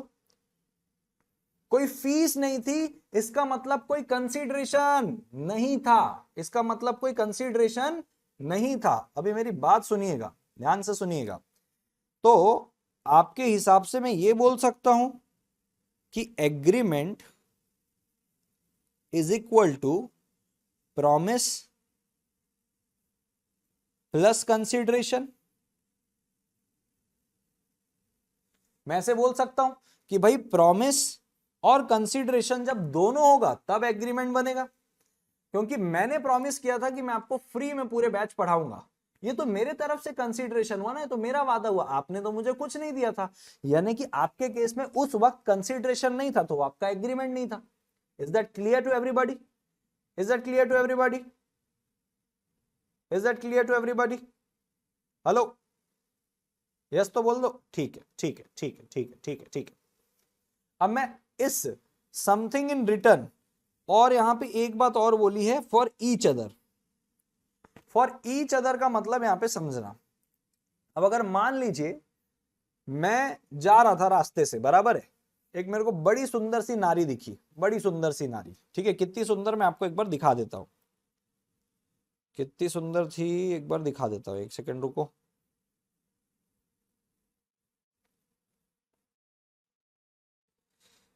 एकदम ऐसे सुंदर सी नारी मेरे को ऐसे लिफ्ट मांगे, बोले अर्जुन टिंग टिंग टिंग करके, ठीक है? तो वो सुंदर सी नारी देखो, एकदम हॉट पैंट वॉट पैंट बैठ के, एकदम बड़े बाल, एकदम खाली रोड, तो उसने मेरे से लिफ्ट मांग ली। तो अब भाई रुकना तो बनता है, लड़की है, हेल्प करना भी बनता है। तो उनने बोला can you please drop me आगे वाले ब्लॉक तक। मतलब जी बिल्कुल बिल्कुल बिल्कुल ड्रॉप किया जाएगा, आइए आइए बैठिए। मतलब बिल्कुल, समझे क्या? तो लड़की को मैंने बैठा लिया और बराबर जहां तक बोला उसको छोड़कर आ गया और थैंक यू बोल के चले गई। क्या उसके और मेरे बीच में कोई एग्रीमेंट हुआ था जब मैंने उसको लिफ्ट दी थी? क्या उसके और मेरे बीच में कोई एग्रीमेंट हुआ? नहीं नहीं नहीं। क्यों नहीं हुआ भैया? क्यों नहीं हुआ? क्यों नहीं हुआ? कंसीडरेशन तो था मेरी तरफ से, मैंने उसको ट्रैवलिंग सर्विस दी मेरे भाई, ट्रैवलिंग सर्विस दी मैंने उसको, ट्रैवलिंग सर्विस दी मैंने उसको, कंसीडरेशन तो था। अरे कंसीडरेशन तो था, एग्रीमेंट क्यों नहीं हुआ? जानवी ने बिल्कुल correct sir, two way consideration नहीं था, ईच अदर होना चाहिए, ईच अदर, ईच अदर। यानी कि आप दोनों पार्टी एक दूसरे को कुछ ना कुछ दो, मैंने उसको ट्रैवलिंग सर्विस दी, उसने उसके बदले कुछ भी नहीं दिया, कुछ भी नहीं, एक थैंक यू बोल के चले गई, तो थैंक यू थोड़ी कंसिडरेशन होता है। आपको मैं पढ़ा दूं, आप थैंक यू बोल के चले जाओ, कंसिडरेशन थोड़ी होगा। समझ में आई बात? समझ में आई बात? वेरी गुड जानवी बेटा, very good. Is that clear to everybody जो मैं आपको समझाना चाह रहा हूं? Forming consideration for each other बोला, दोनों को कुछ ना कुछ मिलना चाहिए उससे, बरोबर। अब ऑन द सिमिलर नोट मैं आपको ये बताना चाहता हूं, जैसे ये है, आपने उबर या ओला बुक की, बराबर है क्या? मोबाइल ऐप से ओला या उबर आया, आपको उसने सर्विस दे दी, ट्रैवलिंग सर्विस दे दी, उसके बदले आपने क्या दिया उसको? उसका फेयर दिया। तो क्या ये एग्रीमेंट होगा? क्या ये एग्रीमेंट होगा? बिल्कुल, क्योंकि यहां पे दोनों तरफ से आ रहा है। तो क्या आपको ये एग्रीमेंट वाली बात समझ में आ गई कि कंसीडरेशन समथिंग इन रिटर्न दोनों तरफ से आना चाहिए तब। तो प्रॉमिस प्लस कंसीडरेशन, मैंने वादा किया कि मैं आपको छोड़ दूंगा, उसके बदले आपने वादा किया मैं आपको इतना पे कर दूंगा। तो प्रॉमिस जिसमें कंसीडरेशन था वो क्या बन गया? Agreement. Is that clear to everybody? Is that clear to everybody? ठीक है, ओके। चलिए अब मैं आगे बढ़ता हूं। अब एक बात और आती है, सर हम जब कॉन्ट्रैक्ट पढ़ने गए तो आपने हमको एग्रीमेंट में उतार दिया कि भाई ऐसे वादे, जो लॉ पूरा करवाएगा तो अपने को वादे पता होने चाहिए, तो सर आपने हमको वादे समझा दिए। वादों के अंदर गए सर तो हमको ना एक वर्ड और मिल गया सर, प्रॉमिस, क्योंकि कंसीडरेशन भी मिला था एक वर्ड और, वो तो आपने समझा दिया। सर प्रॉमिस का मतलब क्या है? प्रॉमिस का भी मतलब तो समझना पड़ेगा ना मेरे बच्चों। प्रॉमिस का मतलब भी तो अपने को समझना पड़ेगा कि नहीं, कि what do you mean by promise. तो बेटा प्रॉमिस की जो डेफिनेशन है वो दी गई है सेक्शन नंबर 2B के अंदर, और ये मजाक किया एक्चुअल में। प्रॉमिस की जो डेफिनेशन दी है उसमें एक्चुअल में मजाक किया है 2B में। सिंपल सी बात ये बोली कि प्रॉमिस का मतलब ये है, promise is equal to offer plus acceptance, offer plus acceptance. यानी कि एक पार्टी ऑफर करेगा और दूसरा पार्टी उसको एक्सेप्ट करेगा, सिंपल सी बात। मैं आपको लास्ट टाइम इंडिपेंडेंस डे के गिफ्ट में यही बोला था कि मैं आपको ऑफर कर रहा हूं अपनी सर्विस।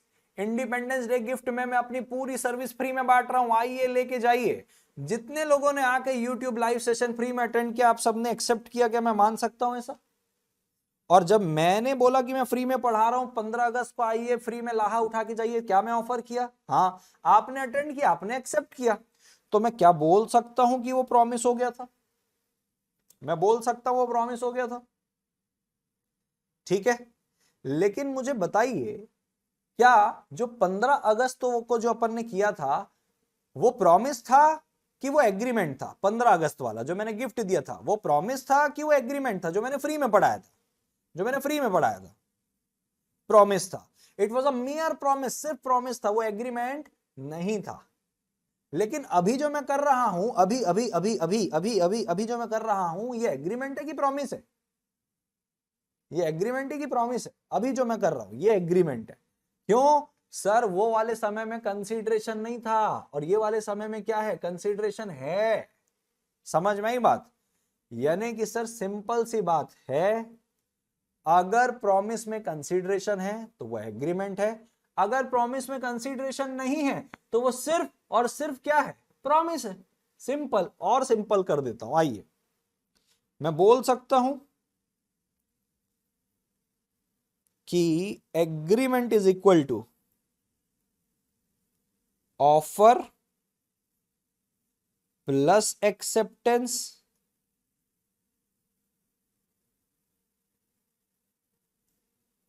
प्लस कंसीडरेशन, बरोबर है। और प्रॉमिस का मतलब क्या होगा भैया? Offer plus acceptance. क्या ये इक्वेशन आपको खतरनाक क्रिस्टल क्लियर आपके दिमाग में बैठ गई? क्या ये इक्वेशन क्रिस्टल क्लियर आपके दिमाग में बैठ गई कि भैया एग्रीमेंट बोलने से offer plus acceptance plus consideration करोगे तो एग्रीमेंट आ जाएगा? प्रॉमिस का मतलब क्या? ऑफर प्लस एक्सेप्टेंस, बरोबर। तो पहले जब मैंने किया था वो एग्रीमेंट नहीं था क्योंकि मैंने फ्री में दिया था, अब मैं जो कर रहा हूं ये एग्रीमेंट है क्योंकि दोनों तरफ से कंसिडरेशन है। आपने मुझे 1500 रुपए इस बैच के दिए और मैं इसके बदले आपको टीचिंग की सर्विस दे रहा हूं। ठीक है जी सर, समझ में आ गया सर, बेहतरीन तरीके से मजा आ गया। अब तो आ जाओ सर, आप तो पूरा खींचातानी मचा दिए सर। कहाँ कॉन्ट्रैक्ट से शुरू किए थे, वहां एग्रीमेंट आ गया, एग्रीमेंट आ गया तो कंसीडरेशन और प्रॉमिस आ गया। अब फाइनली अपन किसको समझेंगे, कॉन्ट्रैक्ट को, क्योंकि इसके ही ऊपर तो कॉन्ट्रैक्ट टैग लगता है फाइनली। तो अब पढ़ना है अपने को ये, लेकिन इसको पढ़ने के लिए एक बात और समझनी पड़ेगी। सुनना, हमने एग्रीमेंट देख लिया, हमने प्रॉमिस देख लिया, हमने कंसीडरेशन देख लिया, तो अब इसको वापस से तोड़ते हैं। तो इनने तोड़ा ताड़ी में क्या बोला था, ऐसे एग्रीमेंट, तो एग्रीमेंट की वजह से कंसीडरेशन आ गया, उसकी वजह से प्रॉमिस आ गया, समझ गया सर। इसका मतलब क्या है, इनफोर्सेबल बाय लॉ। क्योंकि अगर आप अल्टीमेटली देखोगे सर, अल्टीमेटली अगर आप देखोगे तो कॉन्ट्रैक्ट के दो एलिमेंट है, कॉन्ट्रैक्ट के दो एलिमेंट है। एक तो सर ऐसा बोला आपने एन एग्रीमेंट, ठीक है, यानी कि ऐसे वादे, ठीक है। फिर आपने बोला जो कि इनफोर्सेबल बाय लॉ है, इनफोर्सेबल बाय लॉ है, बराबर है। तो सर इनफोर्सेबल बाय लॉ मतलब जो लॉ पूरा करवाता है। तो हमको सपना थोड़ी आएगा सर, हमको कैसे पता चलेगा कि लॉ किसको पूरा करवाता है, किसको पूरा नहीं करवाता है। तो ये समझाओगे तो ना कॉन्ट्रैक्ट समझ में आएगा। अभी तो आप ये समझाए हो, तो बेटा उसके भी दो पहलू है। मैं कॉन्ट्रैक्ट एक्ट से जाके पूछा, मैं लगे कॉन्ट्रैक्ट एक्ट तू कौन से वादे पूरा करवाते है रे, लिखा हुआ है डेफिनेशन में ऐसे वादे जो इन्फोर्सेबल बाय लॉ है। तो लॉ यानी कि यही कॉन्ट्रैक्ट एक्ट पढ़ रहे। मैंने बोला कौन से वादे पूरे कराता है, तो कॉन्ट्रैक्ट बोलता था ध्यान से सुन मेरी बात, मैं आज तक किसी को नहीं बताया हूं, तू खोद खोद के पूछ रहे तो बता रहा हूं। बोले देख, सबसे पहले अगर तुमको कॉन्ट्रैक्ट एक्ट मेरे को बोलता है अगर तू चाहता है कि मैं तेरे वादे को पूरा करवाऊं तो तेरे कॉन्ट्रैक्ट में दो चीज होनी चाहिए। मैंने बोला क्या क्या चीज होनी चाहिए, बोले बेटा सबसे पहले तेरे कॉन्ट्रैक्ट के अंदर intention to create legal relationship होना चाहिए, intention to create legal relationship होना चाहिए। मैं अरे बाप रे, इतना भारी शब्द। और बोले कॉन्ट्रैक्ट एक्ट मेरे को बोलता है कि इसको प्यार से तू लीगल ऑब्लिगेशन भी बोल सकता है, किसी को बताना मत बोले। बोला ठीक है भाई, नहीं बताऊंगा, तू बताते जा, पूरा सीक्रेट बता दे आज। मैं बोला ठीक। तो बोले जब ही तू कॉन्ट्रैक्ट बनाएगा, यानी कि जब तू एग्रीमेंट बनाएगा, तो तेरे एग्रीमेंट में इंटेंशन होना चाहिए लीगल रिश्ता बनाने के लिए, बराबर है क्या, एक ये चाहिए। दूसरा, सेक्शन 10 में मैं बहुत सारी महत्वपूर्ण बातें बताया हूं। बोले एसेंशियल एलिमेंट्स, यानी कि आपके कॉन्ट्रैक्ट के अंदर और क्या क्या बातें होनी चाहिए, essential elements of valid contract, ये सब के सब तेरे कॉन्ट्रैक्ट में होना चाहिए, यानी कि ये तो मेन है। तो मैं बोला essential elements of valid contract में ये नहीं आएगा क्या, intention to create legal relationship. बोले यार तू तो बहुत समझदार है, ये आएगा बोले उसके अंदर, लेकिन उसके अंदर सबसे ज्यादा इंपॉर्टेंट पॉइंट ये है, सबसे ज्यादा इंपॉर्टेंट पॉइंट ये है उसके अंदर, बराबर है क्या। जस्ट अ मोमेंट देना, मुझे कॉल आ रहा है एक, उसको मैं साइलेंट कर देता हूं, जस्ट अ मोमेंट।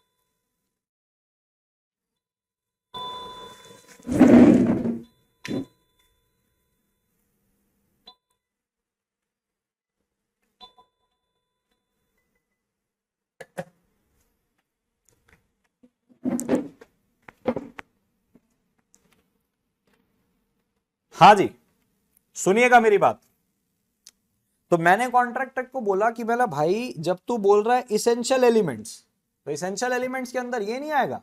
बोले तू बहुत समझदार है, ये तो आएगा ही, लेकिन मैं इसको अलग से इसलिए बता रहा हूं कि उन सारे इसेंशियल एलिमेंट में सबसे ज्यादा इंपॉर्टेंट ये है, इसीलिए मैं तेरे को इसको अलग से बता रहा हूं। और इसके अलावा और बाकी जो बातें वो इधर लिखी हुई होगी। तो मैं बोला यार जब ये इतना इंपॉर्टेंट है तो एक बार इसके बारे से समझा दे यार मेरे को कि क्या करना पड़ेगा इसके लिए, क्या करना पड़ेगा इसके लिए, मेरे को ये बता दे।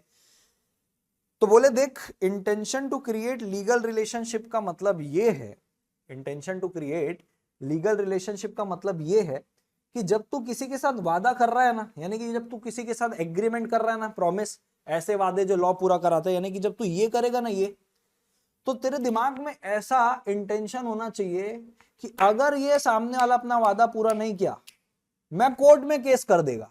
ये इंटेंशन रखने का है बोले, ये इंटेंशन तेरे को रखने का है बोले। बरोबर है? क्या ये बात आपको यहां तक समझ में आ गई? क्या ये बात आपको समझ में आ गई? क्या ये बात आपको समझ में आ गई? ठीक है, चलिए। तो यहां पे मेरे को कॉन्ट्रैक्ट एक्ट ने ये बताया कि intention to create legal relationship मतलब क्या? अगर इसका मतलब if any of the parties to the contract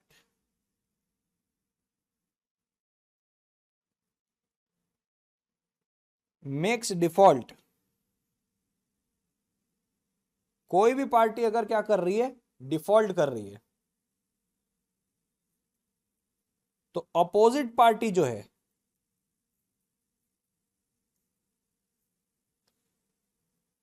opposite नहीं बोलता, ईदर पार्टी विल स्यू। स्यू का मतलब क्या? केस करेंगे। तो बोले बेटा देख, जब तेरे को ऐसा लगे कि भाई, जब तू वादा कर रहा है, तेरे दिमाग में ऐसा होना चाहिए कि बोले भाई अर्जुन सर को हम 1500 रुपए दे तो रहे हैं, जैसा बोले हैं वैसा टाइप का अगर ये पूरा नहीं करा हम तो चले जाएंगे कोर्ट में केस करेंगे। अगर ये इंटेंशन, ये इरादा तेरा प्रेजेंट है एग्रीमेंट करते वक्त, तो उसको बोला जाएगा ये intention to create legal relationship है। क्या ये बात यहां तक समझ में आ गई आप लोगों को? अरे आ गई क्या? अरे आ गई क्या? ठीक है, चलिए, यहां तक समझ में आ गया। ठीक है, अब मेरी बात ध्यान से सुनना, मेरी बात ध्यान से सुनना, जो बता रहा हूं मस्त बात बता रहा हूं। अभी मेरी गर्लफ्रेंड बनी, गर्लफ्रेंड मतलब ऐसे मानो कि मेरी गर्लफ्रेंड बन गई है, मस्त तो सुंदर सी लड़की, जैसी मेरे को ड्रीम गर्ल चाहिए थी, जिसको मैं सपनों में देखा करता था। ठीक है, तो मुझे मिली, हम बातचीत किए, नंबर एक्सचेंज हो गया, व्हाट्सएप में बात करने लग गए, इंस्टाग्राम में फॉलो करने लग गए। मेरे को कुछ ज्यादा ही पसंद आ गई, उसकी 36 फोटो थी, 36 फोटो में मैं जाके दिल बना के आया हूँ, और दिल बना के भी आया हूँ और दिल कमेंट में भी किया हूँ। उसने भी मेरी कुछ फोटो में दिल बना दिया, तरस खा के, बोले बेचारा सब में कर रहा है। ऐसे बातें बढ़ने लग गई, प्यार मोहब्बत हो गई। प्यार मोहब्बत यानी कि अभी ऑफिशियली नहीं हुआ, एक दूसरे के लिए इमोशन जाग गए। इमोशन जागने के बाद ऐसे हुआ कि चलो भाई अब मिलते हैं। तो हम एक बार मिले साथ में, तो एक बार मिले रेस्टोरेंट में। तो उसको मैंने बोला आप क्या खाओगे, तो आई हैव पास्ता वास्ता, ऐसे करके नौटंकी की ये लोग करते ही हैं। तो भाई अपने को तो जमा नहीं, अजीब सा लगा। अपन भाई पराठा मंगा के खाए, दही पराठा, बेहतरीन, पंजाबी हूं मैं तो। दही पराठा, लस्सी मैं खाया और पिया, मैडम को पाज्जा पिस्सा सब खिला दिया। तो जाते जाते गले वले लग गए, हाथ वाथ पकड़ लिए। ठीक है, फिर और थोड़ी बातें हुई कि और बातें करते, आज अच्छा लगा गले वले लग के, हाथ वाथ मिल के। ठीक है, फिर और बातें हुई कि अब अगली बार मिलते हैं। अगली बार मिले तो हम किसी और अच्छी जगह में गए। इस बार रेस्टोरेंट में हम हाथ पकड़ के बैठे पूरा समय। इस बार जाते जाते मैडम ने मेरे को थोड़ी सी दे भी दी।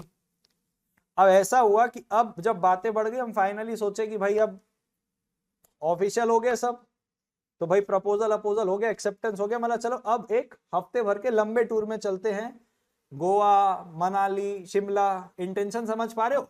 ठीक है, तो ऐसे हमारे वादे हो गए। अब मैंने पूरी मालदीव्स की टिकट करा ली, पूरा वो करा लिया, पूरा माहौल बना लिया, कैसे क्या होगा, बीच में रहेंगे, कौन से पोस्चर में कैसा, वगैरह वगैरह। अब मैडम एन मोमेंट में आके बोलती है कि मैं नहीं जाऊंगी, मेरे को अभी थोड़ा सा टाइम चाहिए। बरोबर है? अब मेरे को बताओ, इस मोमेंट में मैं उसको जाके घसीट के कोर्ट में लेके जाऊं क्या? देखो कितने बड़े बड़े सपने थे, कितने बड़े बड़े सपने थे, पूरे गए। सपने समझ रहे हो कितने बड़े थे? अरे सपने समझ रहे हो कितने बड़े थे? समझ रहे हो? ठीक है, चलो, प्रियंका की स्माइल से मेरे को समझ में आ गया कि उसको समझ में आ गया। ठीक है, अब तुम लोग यहाँ पे बोल रहे हो कि आप नहीं कर सकते, तो मैं पूछना चाहता हूं, गौतम भाई साहब ने बोला कि ये सोशल रिलेशनशिप है। आदर्श बोल रहा है ग्रेचुअस एक्ट है। आदर्श तो भाई पता नहीं, भाई तू ग्रेचुअस को दूर रख। मैं बोल रहा हूं बाकी लोग जितने भी मना कर रहे हैं कि सर नहीं होगा नहीं होगा, जितने भी मना कर रहे हैं मैं आपसे पूछना चाहता हूं क्यों नहीं होगा, क्यों नहीं होगा बताइए। श्रेयास बोल रहा है डोमेस्टिक रिलेशन है, बाकी लोग कोई, बाकी लोग आप मेरे को बताएंगे प्लीज। जानवी बोल रही अनइनफोर्सेबल है, अनइनफोर्सेबल यानी कि लॉ उसको पूरा नहीं करता। मैं वही पूछ रहा हूं कि क्यों अनइनफोर्सेबल है, मेरे को भी समझ रहा कि अनइनफोर्सेबल है, बट क्यों। You did not intend to sue, बिल्कुल करेक्ट आदित्य, एकदम लॉ की लैंग्वेज में आंसर किया। नॉट रीगल रेज, मेरा इंटेंशन ही नहीं था, क्योंकि आप जेल भेजने का नहीं सोचे थे। बिल्कुल करेक्ट, बिल्कुल करेक्ट, बिल्कुल करेक्ट, बिल्कुल करेक्ट। अभी सुनना मेरी बात। अब इसी बात से, इसी बात से कि भाई ऐसे तो कितने वादे न जाने हम कितनों से कर लेते हैं, क्या हर छोटी छोटी बात के लिए हम कोर्ट चले जाएं? हर छोटी छोटी बात के लिए।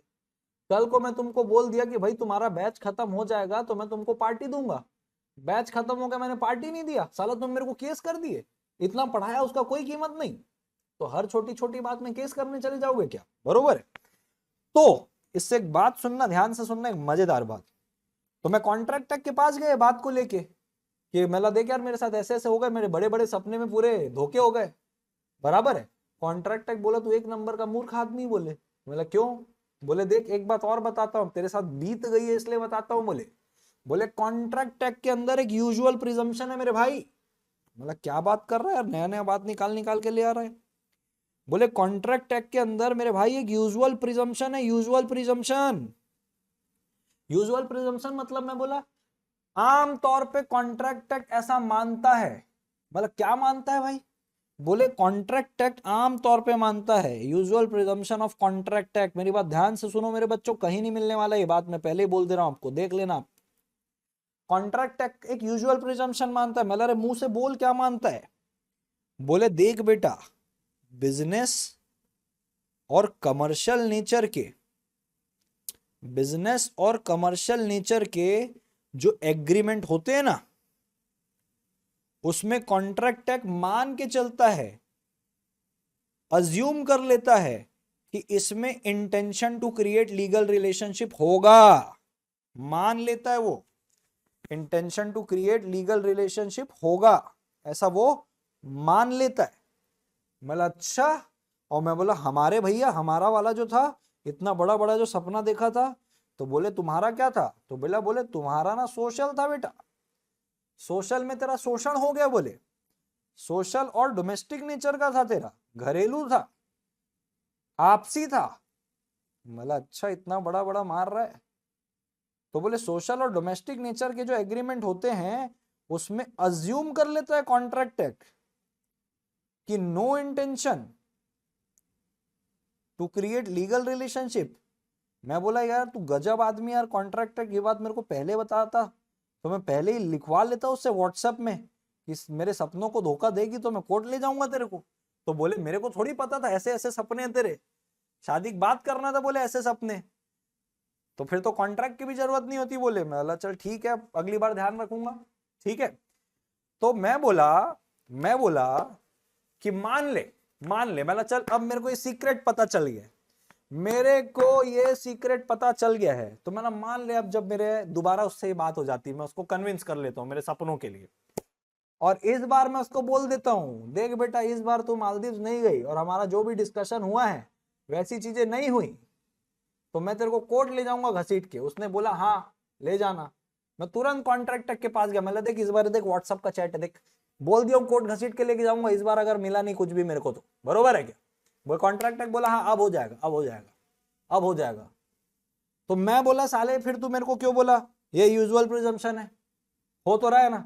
तो बोले गधे वही तो बोल रहा हूं, आम तौर पे माना जाता है, हम थोड़ी बोल रहे हैं कि सोशल एग्रीमेंट है तो हम पूरा नहीं करवाएंगे, हम ये थोड़ी बोल रहे हैं कि बिजनेस एग्रीमेंट है तो ही पूरा करवाएंगे, हम तो ये बोल रहे हैं कॉन्ट्रैक्ट एक्ट आमतौर पे ऐसा मानता है कि इसमें इंटेंशन होता है और इसमें इंटेंशन नहीं होता।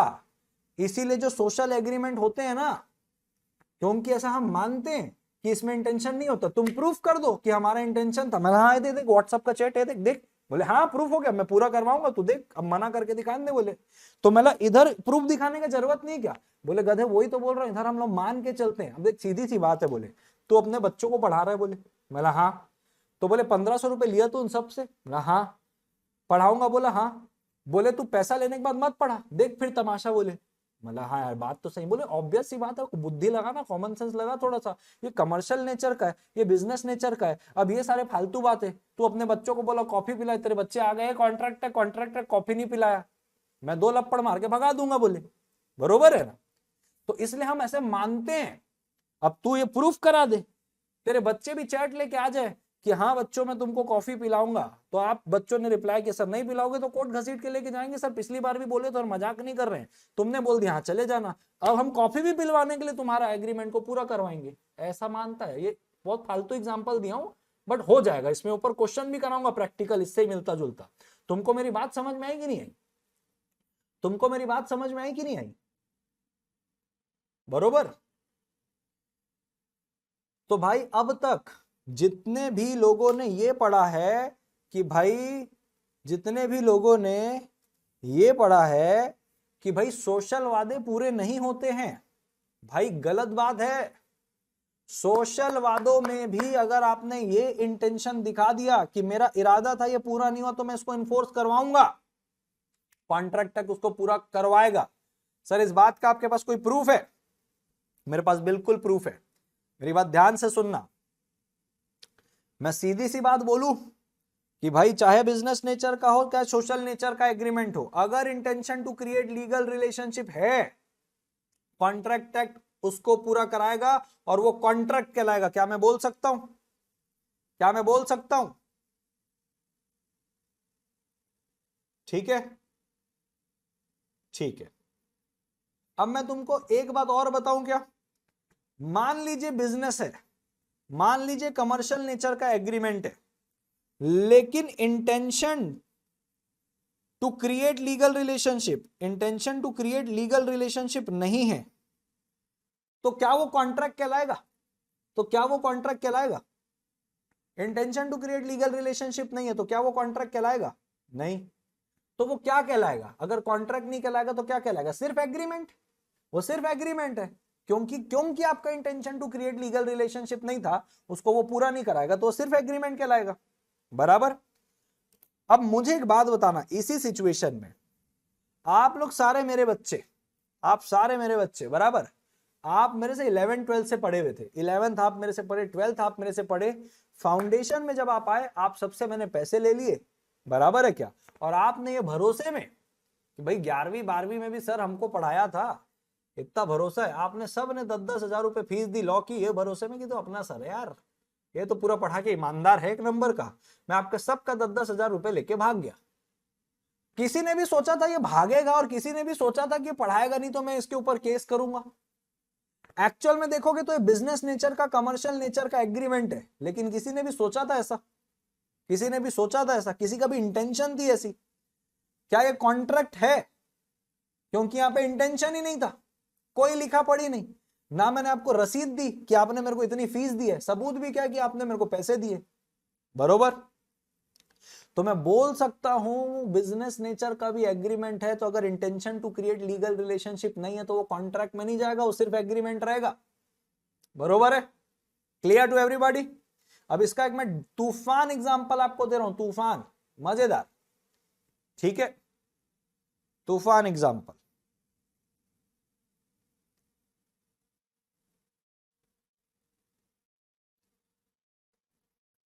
ये दिख रहे चंगू मंगू, ये देखो यूजुअल प्रिजम्पशन, क्या लिखा है देखो, बिजनेस एग्रीमेंट यूजुअली, आमतौर पे। अब देखो कितने मस्त बाबू लोग हैं, एकदम बैग वैग रख के, यस सर डील फिक्स, कल तक आपको लाख रुपए मिल जाएगा, आप सामान भिजवा देना। और ये देखो चंगू मंगू, तू मेरे साथ क्रिकेट खेलेगा कल, ऐसे वाले। अब इसको कॉन्ट्रैक्ट पूरा कराएगा चंगू मंगू को, तो चंगू मंगू को बोल दिया भैया नॉट यूजुअली बाइंडिंग। समझ में आई क्या बात? ये हो गई एक बात। अब एक केस है जिसको आपको नोट डाउन करना है, लेकिन पहले मेरे से सुन के समझ लेना फिर नोट डाउन करना। Rose and Frank company versus Crompton and Bros. इसमें क्या हुआ था तुमको पता है? 2 पार्टी आपस में एग्रीमेंट किए, बराबर है क्या? और एग्रीमेंट करके उस पे ये था, उन्होंने ये लिखा था कि agreement was not enforceable by law, क्योंकि पार्टीज ने कभी भी लीगल ऑब्लिगेशन क्रिएट करने का नहीं सोचा था बिजनेस एग्रीमेंट। लेकिन दोनों पार्टी ने कभी भी ये नहीं सोचा था कि ये अपना वादा पूरा नहीं करेगा, ये अपना वादा पूरा नहीं करेगा, तो हम दोनों में से कोई एक इसको कोर्ट में घसीट के लेके जाएंगे। ये हमारी मंशा ही नहीं थी, आपस में दोस्ती यारी में के थे। तो इवन दो वो बिजनेस एग्रीमेंट था, फिर भी उसको कॉन्ट्रैक्ट नहीं माना गया। क्यों? Intention to create legal relationship नहीं था। क्या ये बात आपको समझ में आ गई है? क्या ये बात आपको समझ में आ गई है एवरीबॉडी? तो ये केस लॉ आपके मॉड्यूल पे नहीं है, इसको नोट डाउन करो। Rose Frank company versus Crompton and Rose, और कहां से मार्क करना ये फिर मैं इसका आपको कंक्लूडिंग पॉइंट बताऊंगा, खतरनाक कंक्लूजन। ठीक है, यहां से यहां नोट करना है, यहां से यहां। The agreement was not enforceable by law as the party never agreed to create legal obligation despite being business agreement. Note down करिए फटाक से, मैं फुल स्क्रीन कर रहा हूं। नोट डाउन करिए फटाक से, फुल स्क्रीन हो गई है, और होने के बाद बता दीजिए।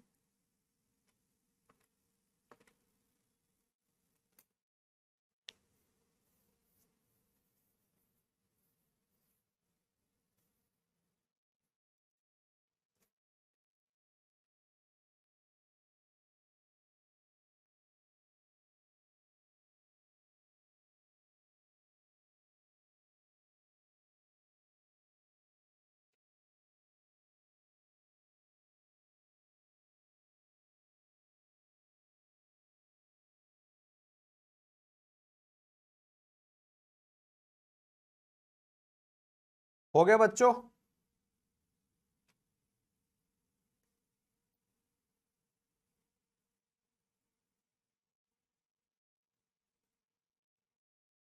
बच्चों, मेरे प्यारे बच्चों, हो गया सर? ठीक है, बहुत बढ़िया। चलिए अब आगे बढ़ता हूं मैं, मेरी बात ध्यान से सुनिएगा। बिल्कुल, इसके ऊपर मैं आज एक क्वेश्चन भी कराऊंगा ताकि आपका ये पहले बेस क्लियर हो जाए, फिर अपन रफ्तार पकड़ेंगे आराम से। आइए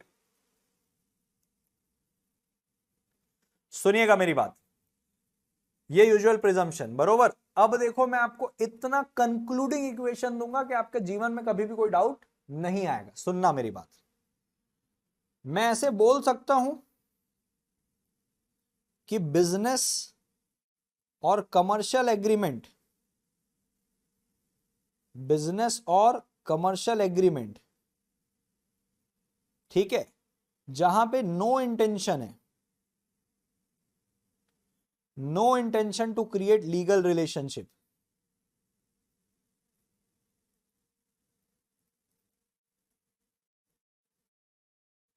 इज इक्वल टू एग्रीमेंट। क्योंकि ये कॉन्ट्रैक्ट नहीं बनेगा, क्योंकि भाई था ही नहीं। लेकिन मैं बोलूं सोशल एग्रीमेंट,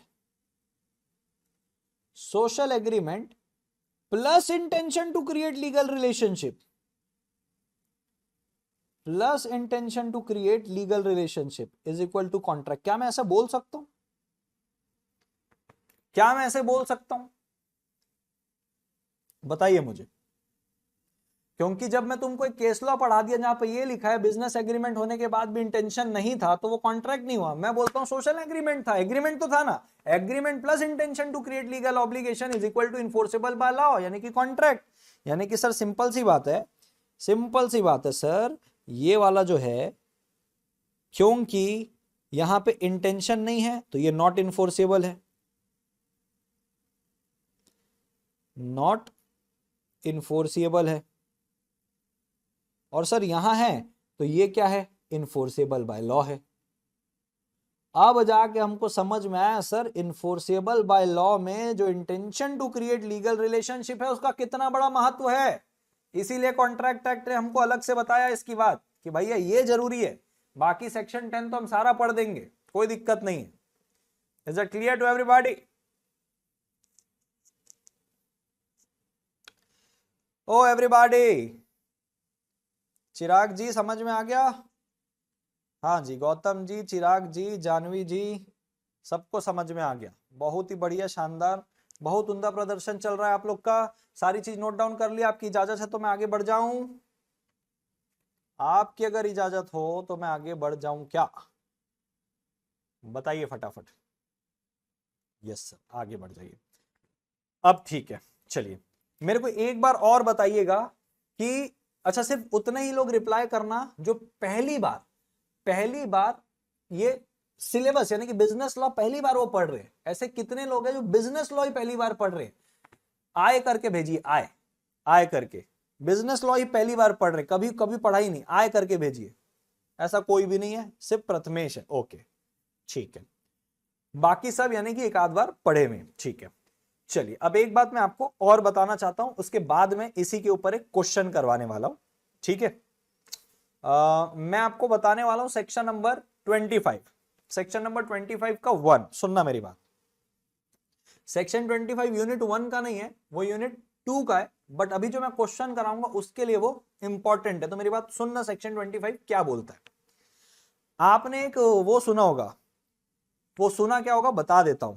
क्या मैं ऐसा बोल सकता हूं, नो कंसिडरेशन नो कॉन्ट्रैक्ट? क्या मैं ऐसा बोल सकता हूं? क्योंकि भाई कंसिडरेशन नहीं होगा तो एग्रीमेंट नहीं होगा, एग्रीमेंट ही नहीं होगा तो तुम कॉन्ट्रैक्ट तक कहां जा रहे हो? पहले तो एग्रीमेंट चाहिए ना, फिर ना कॉन्ट्रैक्ट बनता है। ऐसे मैं बोल सकता हूं? ठीक है, अब इसके कुछ एक्सेप्शन है। अब इसके कुछ एक्सेप्शंस है। एक्सेप्शंस यानी कि क्या, कहां कहां बिना कंसिडरेशन के भी validity of agreement, validity of agreement without consideration. Exception का मतलब यही होता है ना कि बोले ये तो जनरल रूल है, यहां पे नो कंसिडरेशन नो कॉन्ट्रैक्ट की जगह नो कंसिडरेशन नो एग्रीमेंट कर दीजिए। ठीक है, तो एक्सेप्शन का मतलब कि कहां कहां बिना एग्रीमेंट के भी आप बिना कंसिडरेशन के भी आप एग्रीमेंट बना सकते हो। तो इसमें एक्सेप्शन के अंदर सेक्शन 25 सब सेक्शन 1 के अंदर एक बात बताइए कि अगर आपका एग्रीमेंट राइटिंग में है, अगर आपका एग्रीमेंट रजिस्टर्ड है, अगर आपका एग्रीमेंट रजिस्टर्ड है, लव एंड अफेक्शन में बना है, और नियर रिलेशन में बना है। नियर रिलेशन यानी कि आपसी में। अब जैसे कि इसका सबसे बेहतरीन एग्जांपल है आपके मम्मी पापा। पापा मम्मी के नाम से एक जमीन लेके दे देते हैं या घर लेके दे देते हैं, तो डेफिनेटली भाई घर वाली जो बात है, घर में तो लिखा पढ़ी पूरी होती है, तो एग्रीमेंट राइटिंग में होता है। उसको आप लैंड रिकॉर्ड में रजिस्टर भी कराते हो, रजिस्ट्री बोलते हैं जिसको, कि हाँ भाई अब ये घर पहले इसका था अब ये हमारा हो गया। लव एंड अफेक्शन डेफिनेटली प्रेम प्यार में, इसलिए फ्री में ही दे देते, कोई उनसे पैसे नहीं लिया जाता। नियर रिलेशन का मतलब है ब्लड रिलेशन, समझ लो कि माँ और बाप, या बाप और बेटा, या भाई भाई, या बहन बहन। तो मेरे को एक बात बताओ, क्या ये बिल्कुल आपके मम्मी पापा के एग्जाम्पल में बैठता है? क्या पापा पैसे लेते हैं मम्मी से कि मैं तेरे को घर लेके दिया, उसका पैसा तो दे, नहीं तो ये एग्रीमेंट वैलिड कहां रहेगा, तो वॉइड हो जाएगा, तो कॉन्ट्रैक्ट ही नहीं बनेगा। बिल्कुल बराबर बोल रहा हूं? अरे बोल रहा हूं कि नहीं बोल रहा हूं एवरीबॉडी? यस, ठीक है। तो यहां पे बिना कंसीडरेशन के भी कॉन्ट्रैक्ट बना हुआ है। कौन सा कॉन्ट्रैक्ट है? प्रॉपर्टी से रिलेटेड कॉन्ट्रैक्ट है, लेकिन वैलिड है। क्यों? क्योंकि ये एक्सेप्शन के अंदर आता है कि यहां पे एग्रीमेंट बिना कंसीडरेशन के भी चलेगा, अगर राइटिंग में है, आपने उसको रजिस्टर करवाया हुआ है लैंड रिकॉर्ड में, लव एंड अफेक्शन यानी कि प्रेम प्यार में बना है, और नियर रिलेशन में। क्या ये बात आपको समझ में आ गई? हाँ सर समझ में आ गई। अब इनके ही हिसाब से एक क्वेश्चन आया था जिसमें लोग बहुत कंफ्यूज हुए, और लोग को बहुत टाइम लगा उसको मानने के लिए कि मैं उस पर सही बोल रहा था। अभी सुनना मेरी बात, ध्यान से सुनना। अब ये क्वेश्चन आया था, और ये क्वेश्चन हर बार आने की चांसेस है, नीचे भी मैंने उसके बहुत सारे क्वेश्चन करवाए हैं। मेरी बात ध्यान से सुनना। सर ये पीडीएफ हमको कहां मिल जाएगी? ये पीडीएफ बेटा मैं अभी के अभी आपका जो बैच है ना, बैच के अंदर एक नोट्स वाला सेक्शन है, वो पीडीएफ डाल दूंगा, तो आप इसको डाउनलोड कर सकते हैं, क्योंकि आंसर तो मैं लिखवाऊंगा, और ऑलरेडी ये पीडीएफ मेरे ऐप में डली हुई है। आप मेरे ऐप के जैसे होम स्क्रीन में आएंगे, राइट लेफ्ट अपर कॉर्नर में 3 लाइन दिखेगी, 3 लाइन को क्लिक करो, स्टडी मटेरियल के अंदर आपको ये इंपॉर्टेंट क्वेश्चन वाली पीडीएफ दिख जाएगी। पहले क्वेश्चन क्या था बेटा, ध्यान से समझना। इसकी मैं राइटिंग प्रैक्टिस भी कराऊंगा, लेकिन पहले मैं आपसे आंसर एक्सपेक्ट करूंगा। क्या आप लोग तैयार हैं? House the josh man, come on, house the जोश, बोलिए। तैयार हो आप सारे? पूछूं आपसे प्रश्न? ठीक है, बढ़िया। तो अभी देखिए ऐसा है, क्वेश्चन आया था नवंबर 18 में, 3 मार्क्स का प्रैक्टिकल क्वेश्चन है, 3 मार्क्स का क्वेश्चन आया था, समझना। रमेश है, रमेश भाई साहब ने प्रॉमिस किया था कि वो पे करेंगे 50,000 रुपए अपनी वाइफ को, वाइफ का नाम है लाली, ठीक है, so that she can spend the sum on her 30th birthday. Lali का 30th बर्थडे था, तो रमेश ने प्रॉमिस किया था कि मैं तेरे को 50,000 रुपए दूंगा। लाली ने उसको ये बोला अपने हस्बैंड को कि भाई तुम मेरे को एक रिटर्न एग्रीमेंट बना के दे दो, अगर तुम मेरे को वाकई में प्यार करते हो तो, क्योंकि हर बार बोलते हो लेकिन देते नहीं, इस बार लिख के दो। ठीक है भाई, लिख के दे दिया, और लिखने के बाद उस एग्रीमेंट को रजिस्टर भी करवा लिया गया कि हाँ भाई इसने ऐसा बोला है under the law. Mister Ramesh fail to pay the specified amount to his wife missus Lali. बाद में रमेश ने लिखने के बाद उसको फेल हो गया। अब लाली जो है वाइफ है, वो चाहती कि मैं स्यू करूं रमेश के अगेंस्ट, बरोबर, और वो रिकवर करना चाहती 50,000 रुपए का amount. Referring to the applicable provisions of the contract act, यानी कि कॉन्ट्रैक्ट एक्ट के प्रोविजन को ध्यान पे रखते हुए एडवाइस करिए क्या लाली केस करने में सक्सेसफुल हो जाएगी क्या? क्या लाली केस करने में सक्सेसफुल हो जाएगी क्या? बताइए, आपसे मेरा प्रश्न है, बताइए। सब बोल रहे यस यस यस यस। बेटा बहुत ध्यान से, मैंने इसीलिए तुमको इतनी बारीकी से सारी पॉइंट समझाए हैं कि आप लोग आंसर कर पाओ। आप सब लोगों ने यस बोला है, सब लोगों ने यस बोला है। मेरा आंसर आप लोग जानना चाहते हो क्या कि कर सकती कि नहीं कर सकती है? मेरा आंसर आप लोग जानना चाहते हो? अंजलि अग्रवाल बोल रही है सर यहां पर लीगल ऑब्लिगेशन कहां है। ठीक है, अंजलि की बात से मैं सहमत हूं, बिल्कुल सहमत हूं। तो जितने लोग भी यस बोले कि वो सक्सेस होगी, वो केस कर सकती है, वो 50,000 रुपए रिकवर कर सकती है, मैं आपसे पूछना चाहता हूं कि आप लोग यस किस बारे से बोले, किस हिसाब से यस बोले। प्रियंका बेटा बोल रही है कि सर रिपीट कर दीजिए क्वेश्चन को। प्रियंका बेटा ऐसा है कि हस्बैंड और वाइफ के बीच में 50,000 लेन देन की बात हुई, हस्बैंड वाइफ के बर्थडे में 50,000 रुपए देगा। वाइफ ने बोला प्यार करते हो, वाकई में देना चाहते हो तो लिख दो और रजिस्टर करा लो। हस्बैंड में लिख भी दिया, रजिस्टर भी करा दिया, लेकिन बर्थडे के दिन 50,000 रुपए नहीं दे पाया।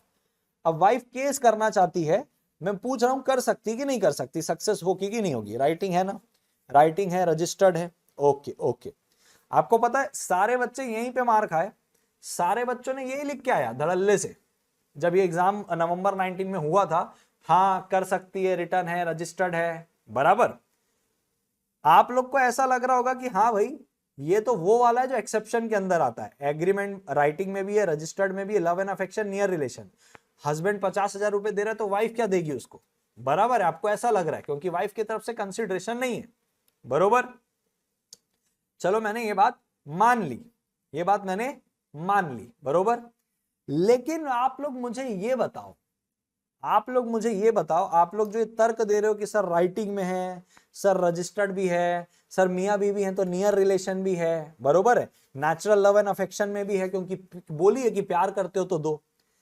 क्या इस क्वेश्चन में आपसे ये पूछा है कि ये एग्रीमेंट वैलिड है कि नहीं है? कि आपसे क्वेश्चन में ये पूछा है कि लाली केस कर सकती कि नहीं? There is a difference. आपको देखो क्वेश्चन कैसे घुमाया है, are you getting my point? क्या आपको क्वेश्चन में ये पूछा है कि एग्रीमेंट वैलिड है कि नहीं? बेटा जो वो कंडीशन आप बोल रहे हो ना कि राइटिंग में होना चाहिए, रजिस्टर्ड में होना चाहिए, नियर रिलेशन में होना चाहिए, लव एंड अफेक्शन में होना चाहिए, वो कंडीशन एग्रीमेंट के लिए कि अगर ये 4 बातें रहे और उस एग्रीमेंट में कंसीडरेशन नहीं भी रहेगा तो भी वो वैलिड रहेगा। तो क्या आपको क्वेश्चन ये पूछ रहा है कि एग्रीमेंट वैलिड है कि नहीं, कि क्वेश्चन आपसे ये पूछ रहा है कि लाली केस कर सकती कि नहीं? क्या मेरा पॉइंट समझ पा रहे हो आप? क्या आप मेरा पॉइंट समझ पा रहे हो एवरीबॉडी? क्वेश्चन ने आपसे क्या पूछा?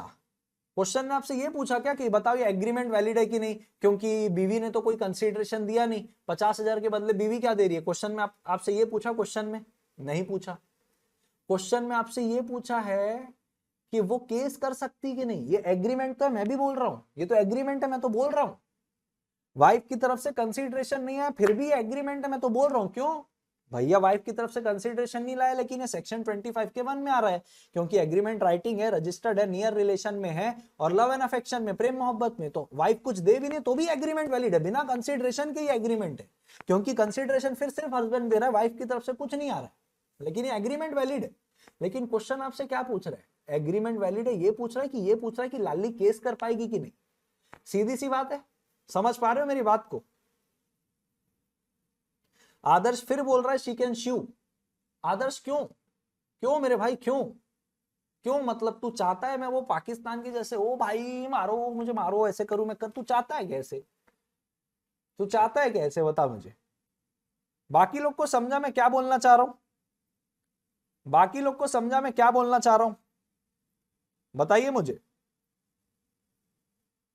ठीक है, तो अब मेरा क्वेश्चन वापस से आपसे कि लाली सक्सीड करेगी कि नहीं करेगी? आदित्य ने बहुत अच्छा बोला, एग्रीमेंट वैलिड है बट कॉन्ट्रैक्ट नहीं है क्योंकि इंटेंशन नहीं है। ठीक है, समझ गए सर? और एक बार एक्सप्लेन कीजिए प्लीज। बिल्कुल एक बार नहीं 100 बार करूंगा। ठीक है, ठीक है। अब ऐसा है, ये जो दो आदर्श है और एक बार गौतम है, इनको मैं एक बार समझा दूं। गौतम मेरे भाई और आदर्श मेरे भाई, ठीक है, ये क्वेश्चन मैं आपसे प्रश्न क्या पूछा गौतम और आदर्श से, ये मैं बात कर रहा हूं कि भाई इसमें अपने को क्या पूछा, इसमें अपने को ये पूछा है, फैक्ट्स पूरे दे दिए और ये बोला कि भाई लाली केस करना चाहती है कोर्ट में जाके, केस करना चाहती कोर्ट में जाके कि जज साहब देखो हमारा कॉन्ट्रैक्ट बना था और ये ना 50,000 रुपए दूंगा बोले थे, अभी दे नहीं रहे, इनके ऊपर कार्रवाई की जाए, मेरे को 50,000 रुपए दिलवाया जाए। तो जज साहब बोले हाँ जी। तो आदर्श और इससे मेरी बात ये हो रही थी गौतम से कि भाई वो बोलती कि हमको केस करना है, 50,000 रुपए दिलाओ। जज साहब बोले कॉन्ट्रैक्ट है क्या? बोले हाँ कॉन्ट्रैक्ट है। बोले कैसे कॉन्ट्रैक्ट है? जब एग्रीमेंट करवा रहे थे तब तू ये सोची थी क्या रे पगली कि अगर ये पैसे नहीं देगा तो केस करूंगी जाके, मेरे पास आऊंगी, ऐसे सोची थी? बोले नहीं है, तो ऐसे प्यार मोहब्बत में हमने कर लिया था आपस में, ऐसे थोड़ी सोचते, तो पति तो भगवान का रूप होता है। तो बोले फिर भगवान का रूप है, घर का मैटर है तो घर पे सुलझा, इधर मत आ, कॉन्ट्रैक्ट नहीं है ये सिर्फ एग्रीमेंट है।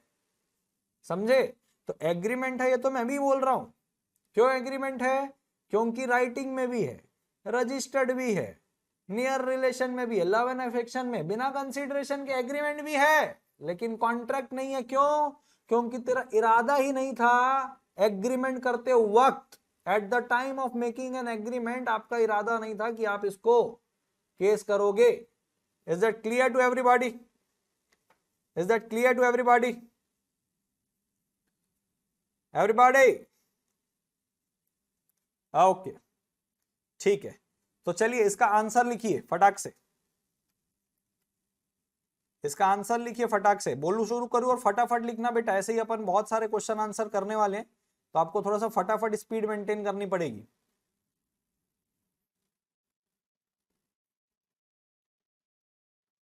हाँ आदित्य बिल्कुल सही बात है, अगर एग्रीमेंट में ऐसा क्लॉज हो जिसपे ये बात लिखी हो या वो प्रूफ कर दे, मैं तो बोलता हूं लिखा भी नहीं होगा, वो प्रूफ कर दे कि हमने तो बनवाया इसीलिए था, हमने तो रजिस्टर ही इसीलिए किया था, लिखा है तब तो कोई बात ही नहीं है। नहीं भी लिखा, ये प्रूफ कर दे कि उसका इंटेंशन था, प्रूफ करने में ही तो एडवोकेसी स्किल शुरू हो जाती है। बराबर है क्या? तो वो हो सकता है। ठीक है, चलिए लिखना शुरू करिएगा। कैसे लिखना मेरी बात ध्यान से समझना, ये लिखने का तरीका आज से ही शुरू है, समझिएगा। एक ही सेकेंड।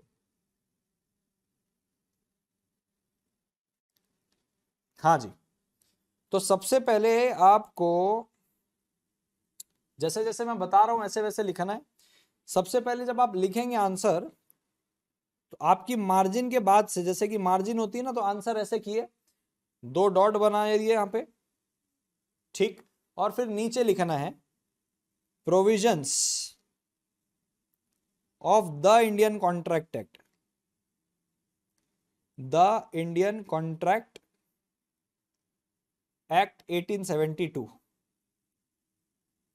ये आप लिखेंगे, इसको अंडरलाइन करेंगे। अंडरलाइन करने के बाद इसमें मैं आपको 2 पॉइंट लिखवाऊंगा, तो पॉइंट नंबर 1 और पॉइंट नंबर 1 जैसे ही खत्म होगा तो एक लाइन छोड़ के पॉइंट नंबर 2 लिखिए। पॉइंट नंबर 1 फटाफट लिखिएगा, ठीक है। पहला पॉइंट लिखिए, parties must intend to create legal obligations, parties must intend to create legal obligations. और चाहो तो आप ये लिख के इस पॉइंट को भी अंडरलाइन कर सकते हो क्योंकि ये मेन पॉइंट है, इसके अंदर आप ऐसे करके लिखना शुरू करोगे। ठीक है, तो पहला पॉइंट है parties must intend to create legal obligations, ठीक। उसके अंदर लिखिएगा there must be an intention on the part of the parties. There must be an intention on the part of the parties. Priyanka का मुझे व्हाट्सएप में message दिख रहा है। प्रियंका वापस से आ गई ना बेटा क्लास में? हाँ, प्रियंका क्लास में है, ठीक है। There must be an intention on the part of the parties to create legal relationship between them. There must be an intention on the part of the parties to create legal relationship between them. लिख लिए यहां तक?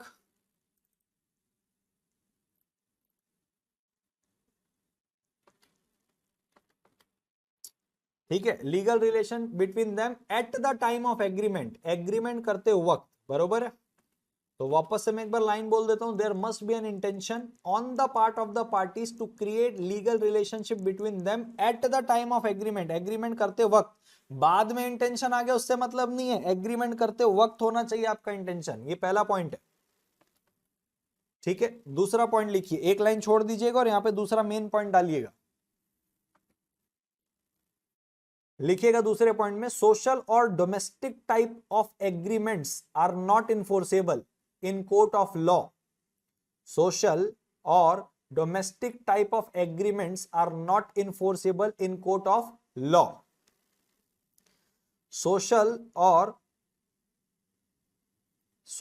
और domestic type of agreements are not enforceable in court of law and hence they do not result into contracts, and hence they do not result into contracts। ठीक है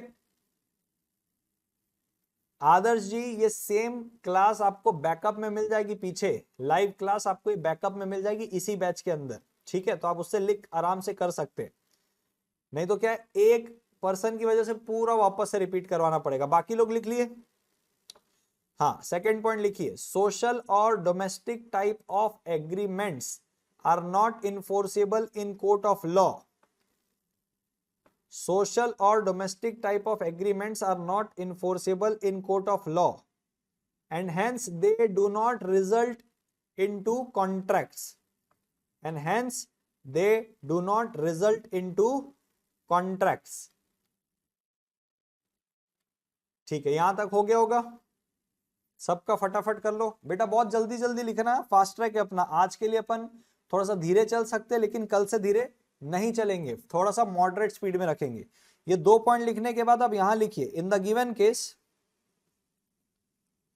in the given case, ऐसे in the given case करके line करके यहां से लिखना शुरू कीजिए। सेकंड पॉइंट के बाद लाइन छोड़ना है, लाइन छोड़ने के बाद इन द गिवन केस लिखना है। लिखिए, mister Ramesh promised to pay rupees 50,000.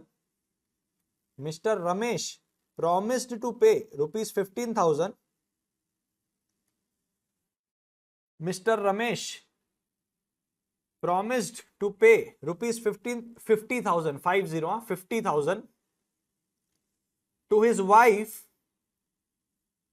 his wife so that she can spend the same on her birthday. Mr. Ramesh promised to pay rupees 50,000 to his wife so that she can spend the same on her birthday. ठीक है, full stop के बाद लिखिएगा however, full stop के बाद लिखिएगा however, comma subsequently, full stop के बाद लिखिएगा however, comma subsequently Mr. Ramesh failed to fulfill the promise. However, comma, subsequently Mr. Ramesh, subsequently के बाद फिर कॉमा आएगा, Mr. Ramesh failed to fulfill the promise for which Mrs. Lalli wants to file a suit. For which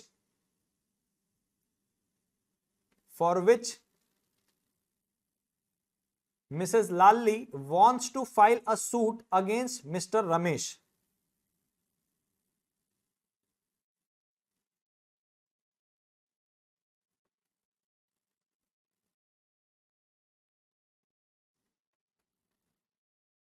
ठीक है, however, comma, subsequently Mr. Ramesh failed to fulfill the promise for which Mrs. Lalli wants to file a suit against Mr. Ramesh.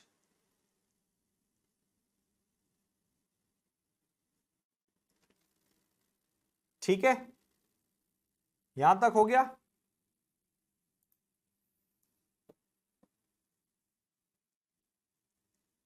ठीक, अब एक line छोड़ के यहां पे लिखिए conclusion.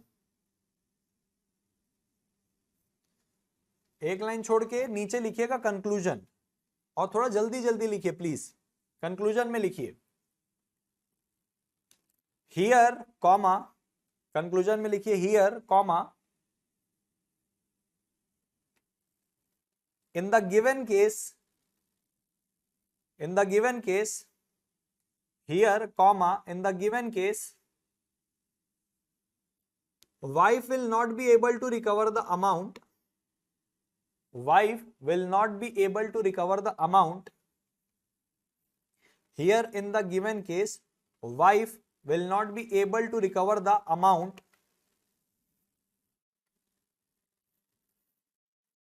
as it was a social agreement, as it was a social agreement. Here in the given case, wife will not be able to recover the amount as it was a social agreement and the parties did not intend to create legal relations, and the parties did not intend to create legal relations, and the parties did not intend to create legal relations.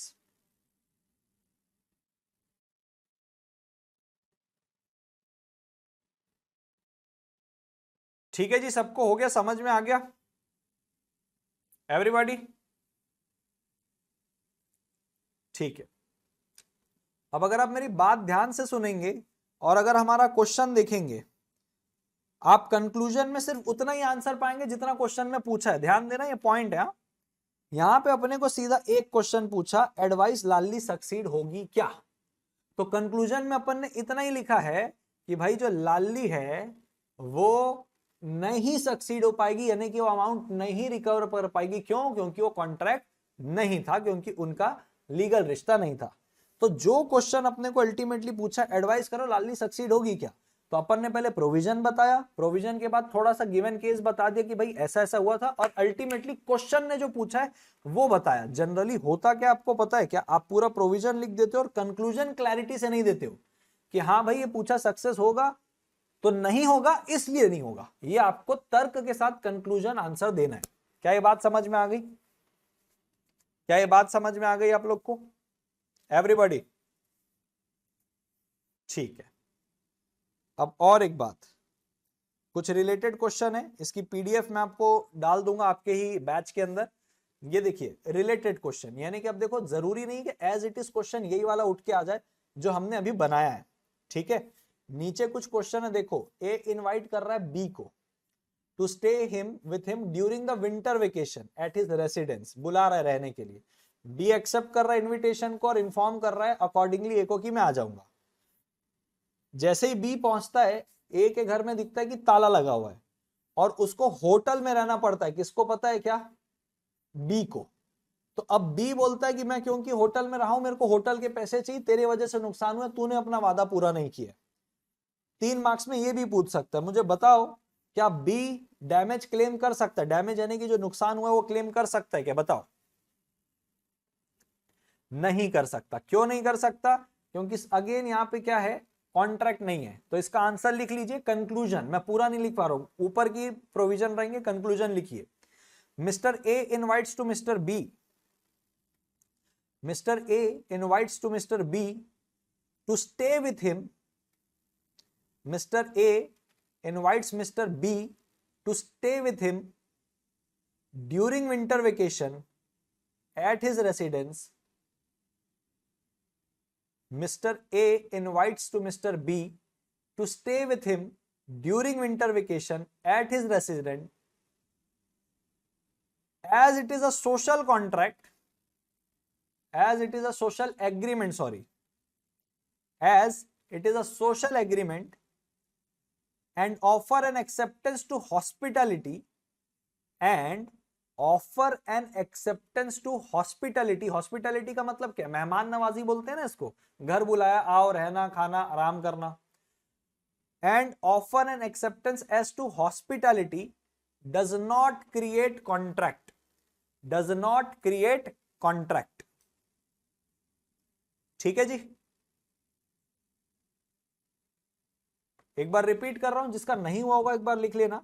Mister A invites to mister B to stay with him during winter vacation at his residence, as it is a social agreement and offer an acceptance to hospitality do not create contract। बरोबर है।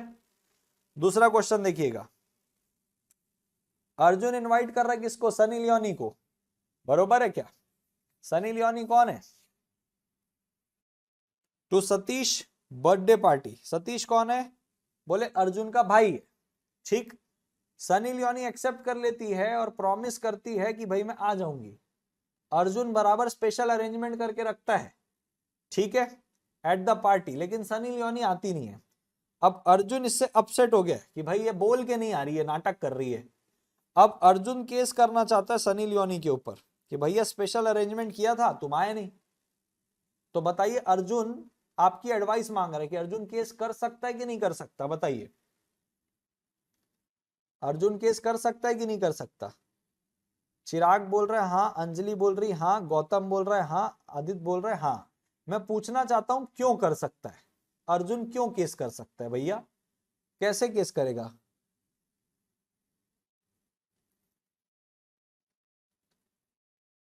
श्रुति बोल रही नहीं कर सकता। तो श्रुति बेटा क्यों नहीं कर सकता? मेरे को लॉजिक चाहिए, मेरे को लॉजिक चाहिए। जो हाँ बोल रहा है क्यों कर सकते हैं, जो ना बोल रहा है क्यों कर सकते हैं, ये बताइए, फटाफट बोलिए। नो, नहीं कर सकता। Consideration both side. अरे भैया दिमाग लगाना ही नहीं है, कॉमन सेंस लगाना है, समझे? भाई बर्थडे पार्टी में बुला रहा है, कहीं पे भी तुमको ये बोला कि बर्थडे पार्टी में आइटम सॉन्ग करने बुला रहा है, वहां पे आके वो परफॉर्मेंस करेगी। अरे जैसे मेरा बर्थडे रहेगा, मैं आपको बुला लूंगा और आप नहीं आओगे तो केस कर दूंगा क्या? बस फर्क इतना है कि आपकी जगह मैं सनी लियोनी को बुला रहा हूं और वो नहीं आ रही है, तो जस्ट बिकॉज बर्थडे पार्टी में नहीं आ रही आप केस कर दोगे। वो बात अलग हो जाती कि मैं बर्थडे पार्टी में उसको लैला मैं लैला करने बुला रहा हूं परफॉर्मेंस के लिए, वो कमर्शियल नेचर का हो जाता। यहां पे पार्टी के लिए बुला रहा हूं, सोशल एग्रीमेंट है, समझे? मुद्दा समझ में आया आप लोग को? एवरीबॉडी, अरे समझा कि नहीं समझा रही बाबा? हाँ, लिखिए आंसर इसका। Arjun can not sue Sunny for loss. By the way मेरे घर का नाम सनी, आप लोग को बताऊं, Arjun can not sue Sunny for loss. Arjun can not sue Sunny for loss. ठीक है, Arjun can not sue Sunny for loss. Full stop के बाद लिखिएगा agreement was a kind of social nature. Agreement was a kind of social nature and therefore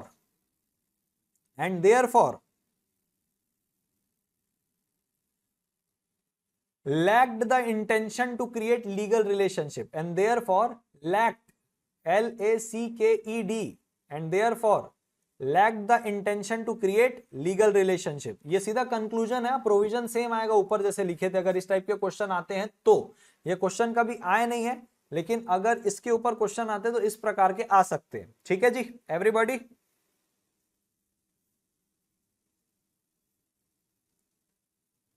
चलिए last वाला एक question है, इसको बस मैं आपको समझा रहा हूं, इसकी आपके लिए होमवर्क रहेगा और कल आप मुझे इसको भेजेंगे या बताएंगे कैसे लिखे। आपका जो बैच बना हुआ है, आप उस बैच में आंसर लिख के फोटो खींच के अपलोड भी कर सकते हैं ताकि मैं चेक कर सकूं। तो उस बैच में आप इसका आंसर लिखेगा, मैं वहां पे चेक करके बताऊंगा भाई किसका सही है और किसका गलत है। तो देखो क्वेश्चन क्या है, समझिएगा। फादर प्रॉमिस कर रहा है अपने बच्चे को कि भाई 1 लाख रुपए दूंगा अगर तू सीए का एग्जाम पास कर लेगा फर्स्ट अटेम्प्ट में। ठीक है, ये पीडीएफ भी आपके बैच में दिख जाएगी, आपको नोट्स वाले सेक्शन में दिख जाएगी। ठीक है, सन पास हो जाता है एग्जामिनेशन फर्स्ट अटेम्प्ट में, लेकिन फादर उसको पैसे पे नहीं करता 1 लाख रुपए, बराबर है। प्रिंट हो पाएगी? हाँ जी बिल्कुल प्रिंट हो पाएगी, आप डाउनलोड करके प्रिंट कर सकते, कोई प्रॉब्लम नहीं। और ये ऑलरेडी मेरे ऐप में डला हुआ है, बस आपके बैच में नहीं है, लेकिन आपके ऐप में मैंने जैसे पहले बताया वहां पे डला हुआ है।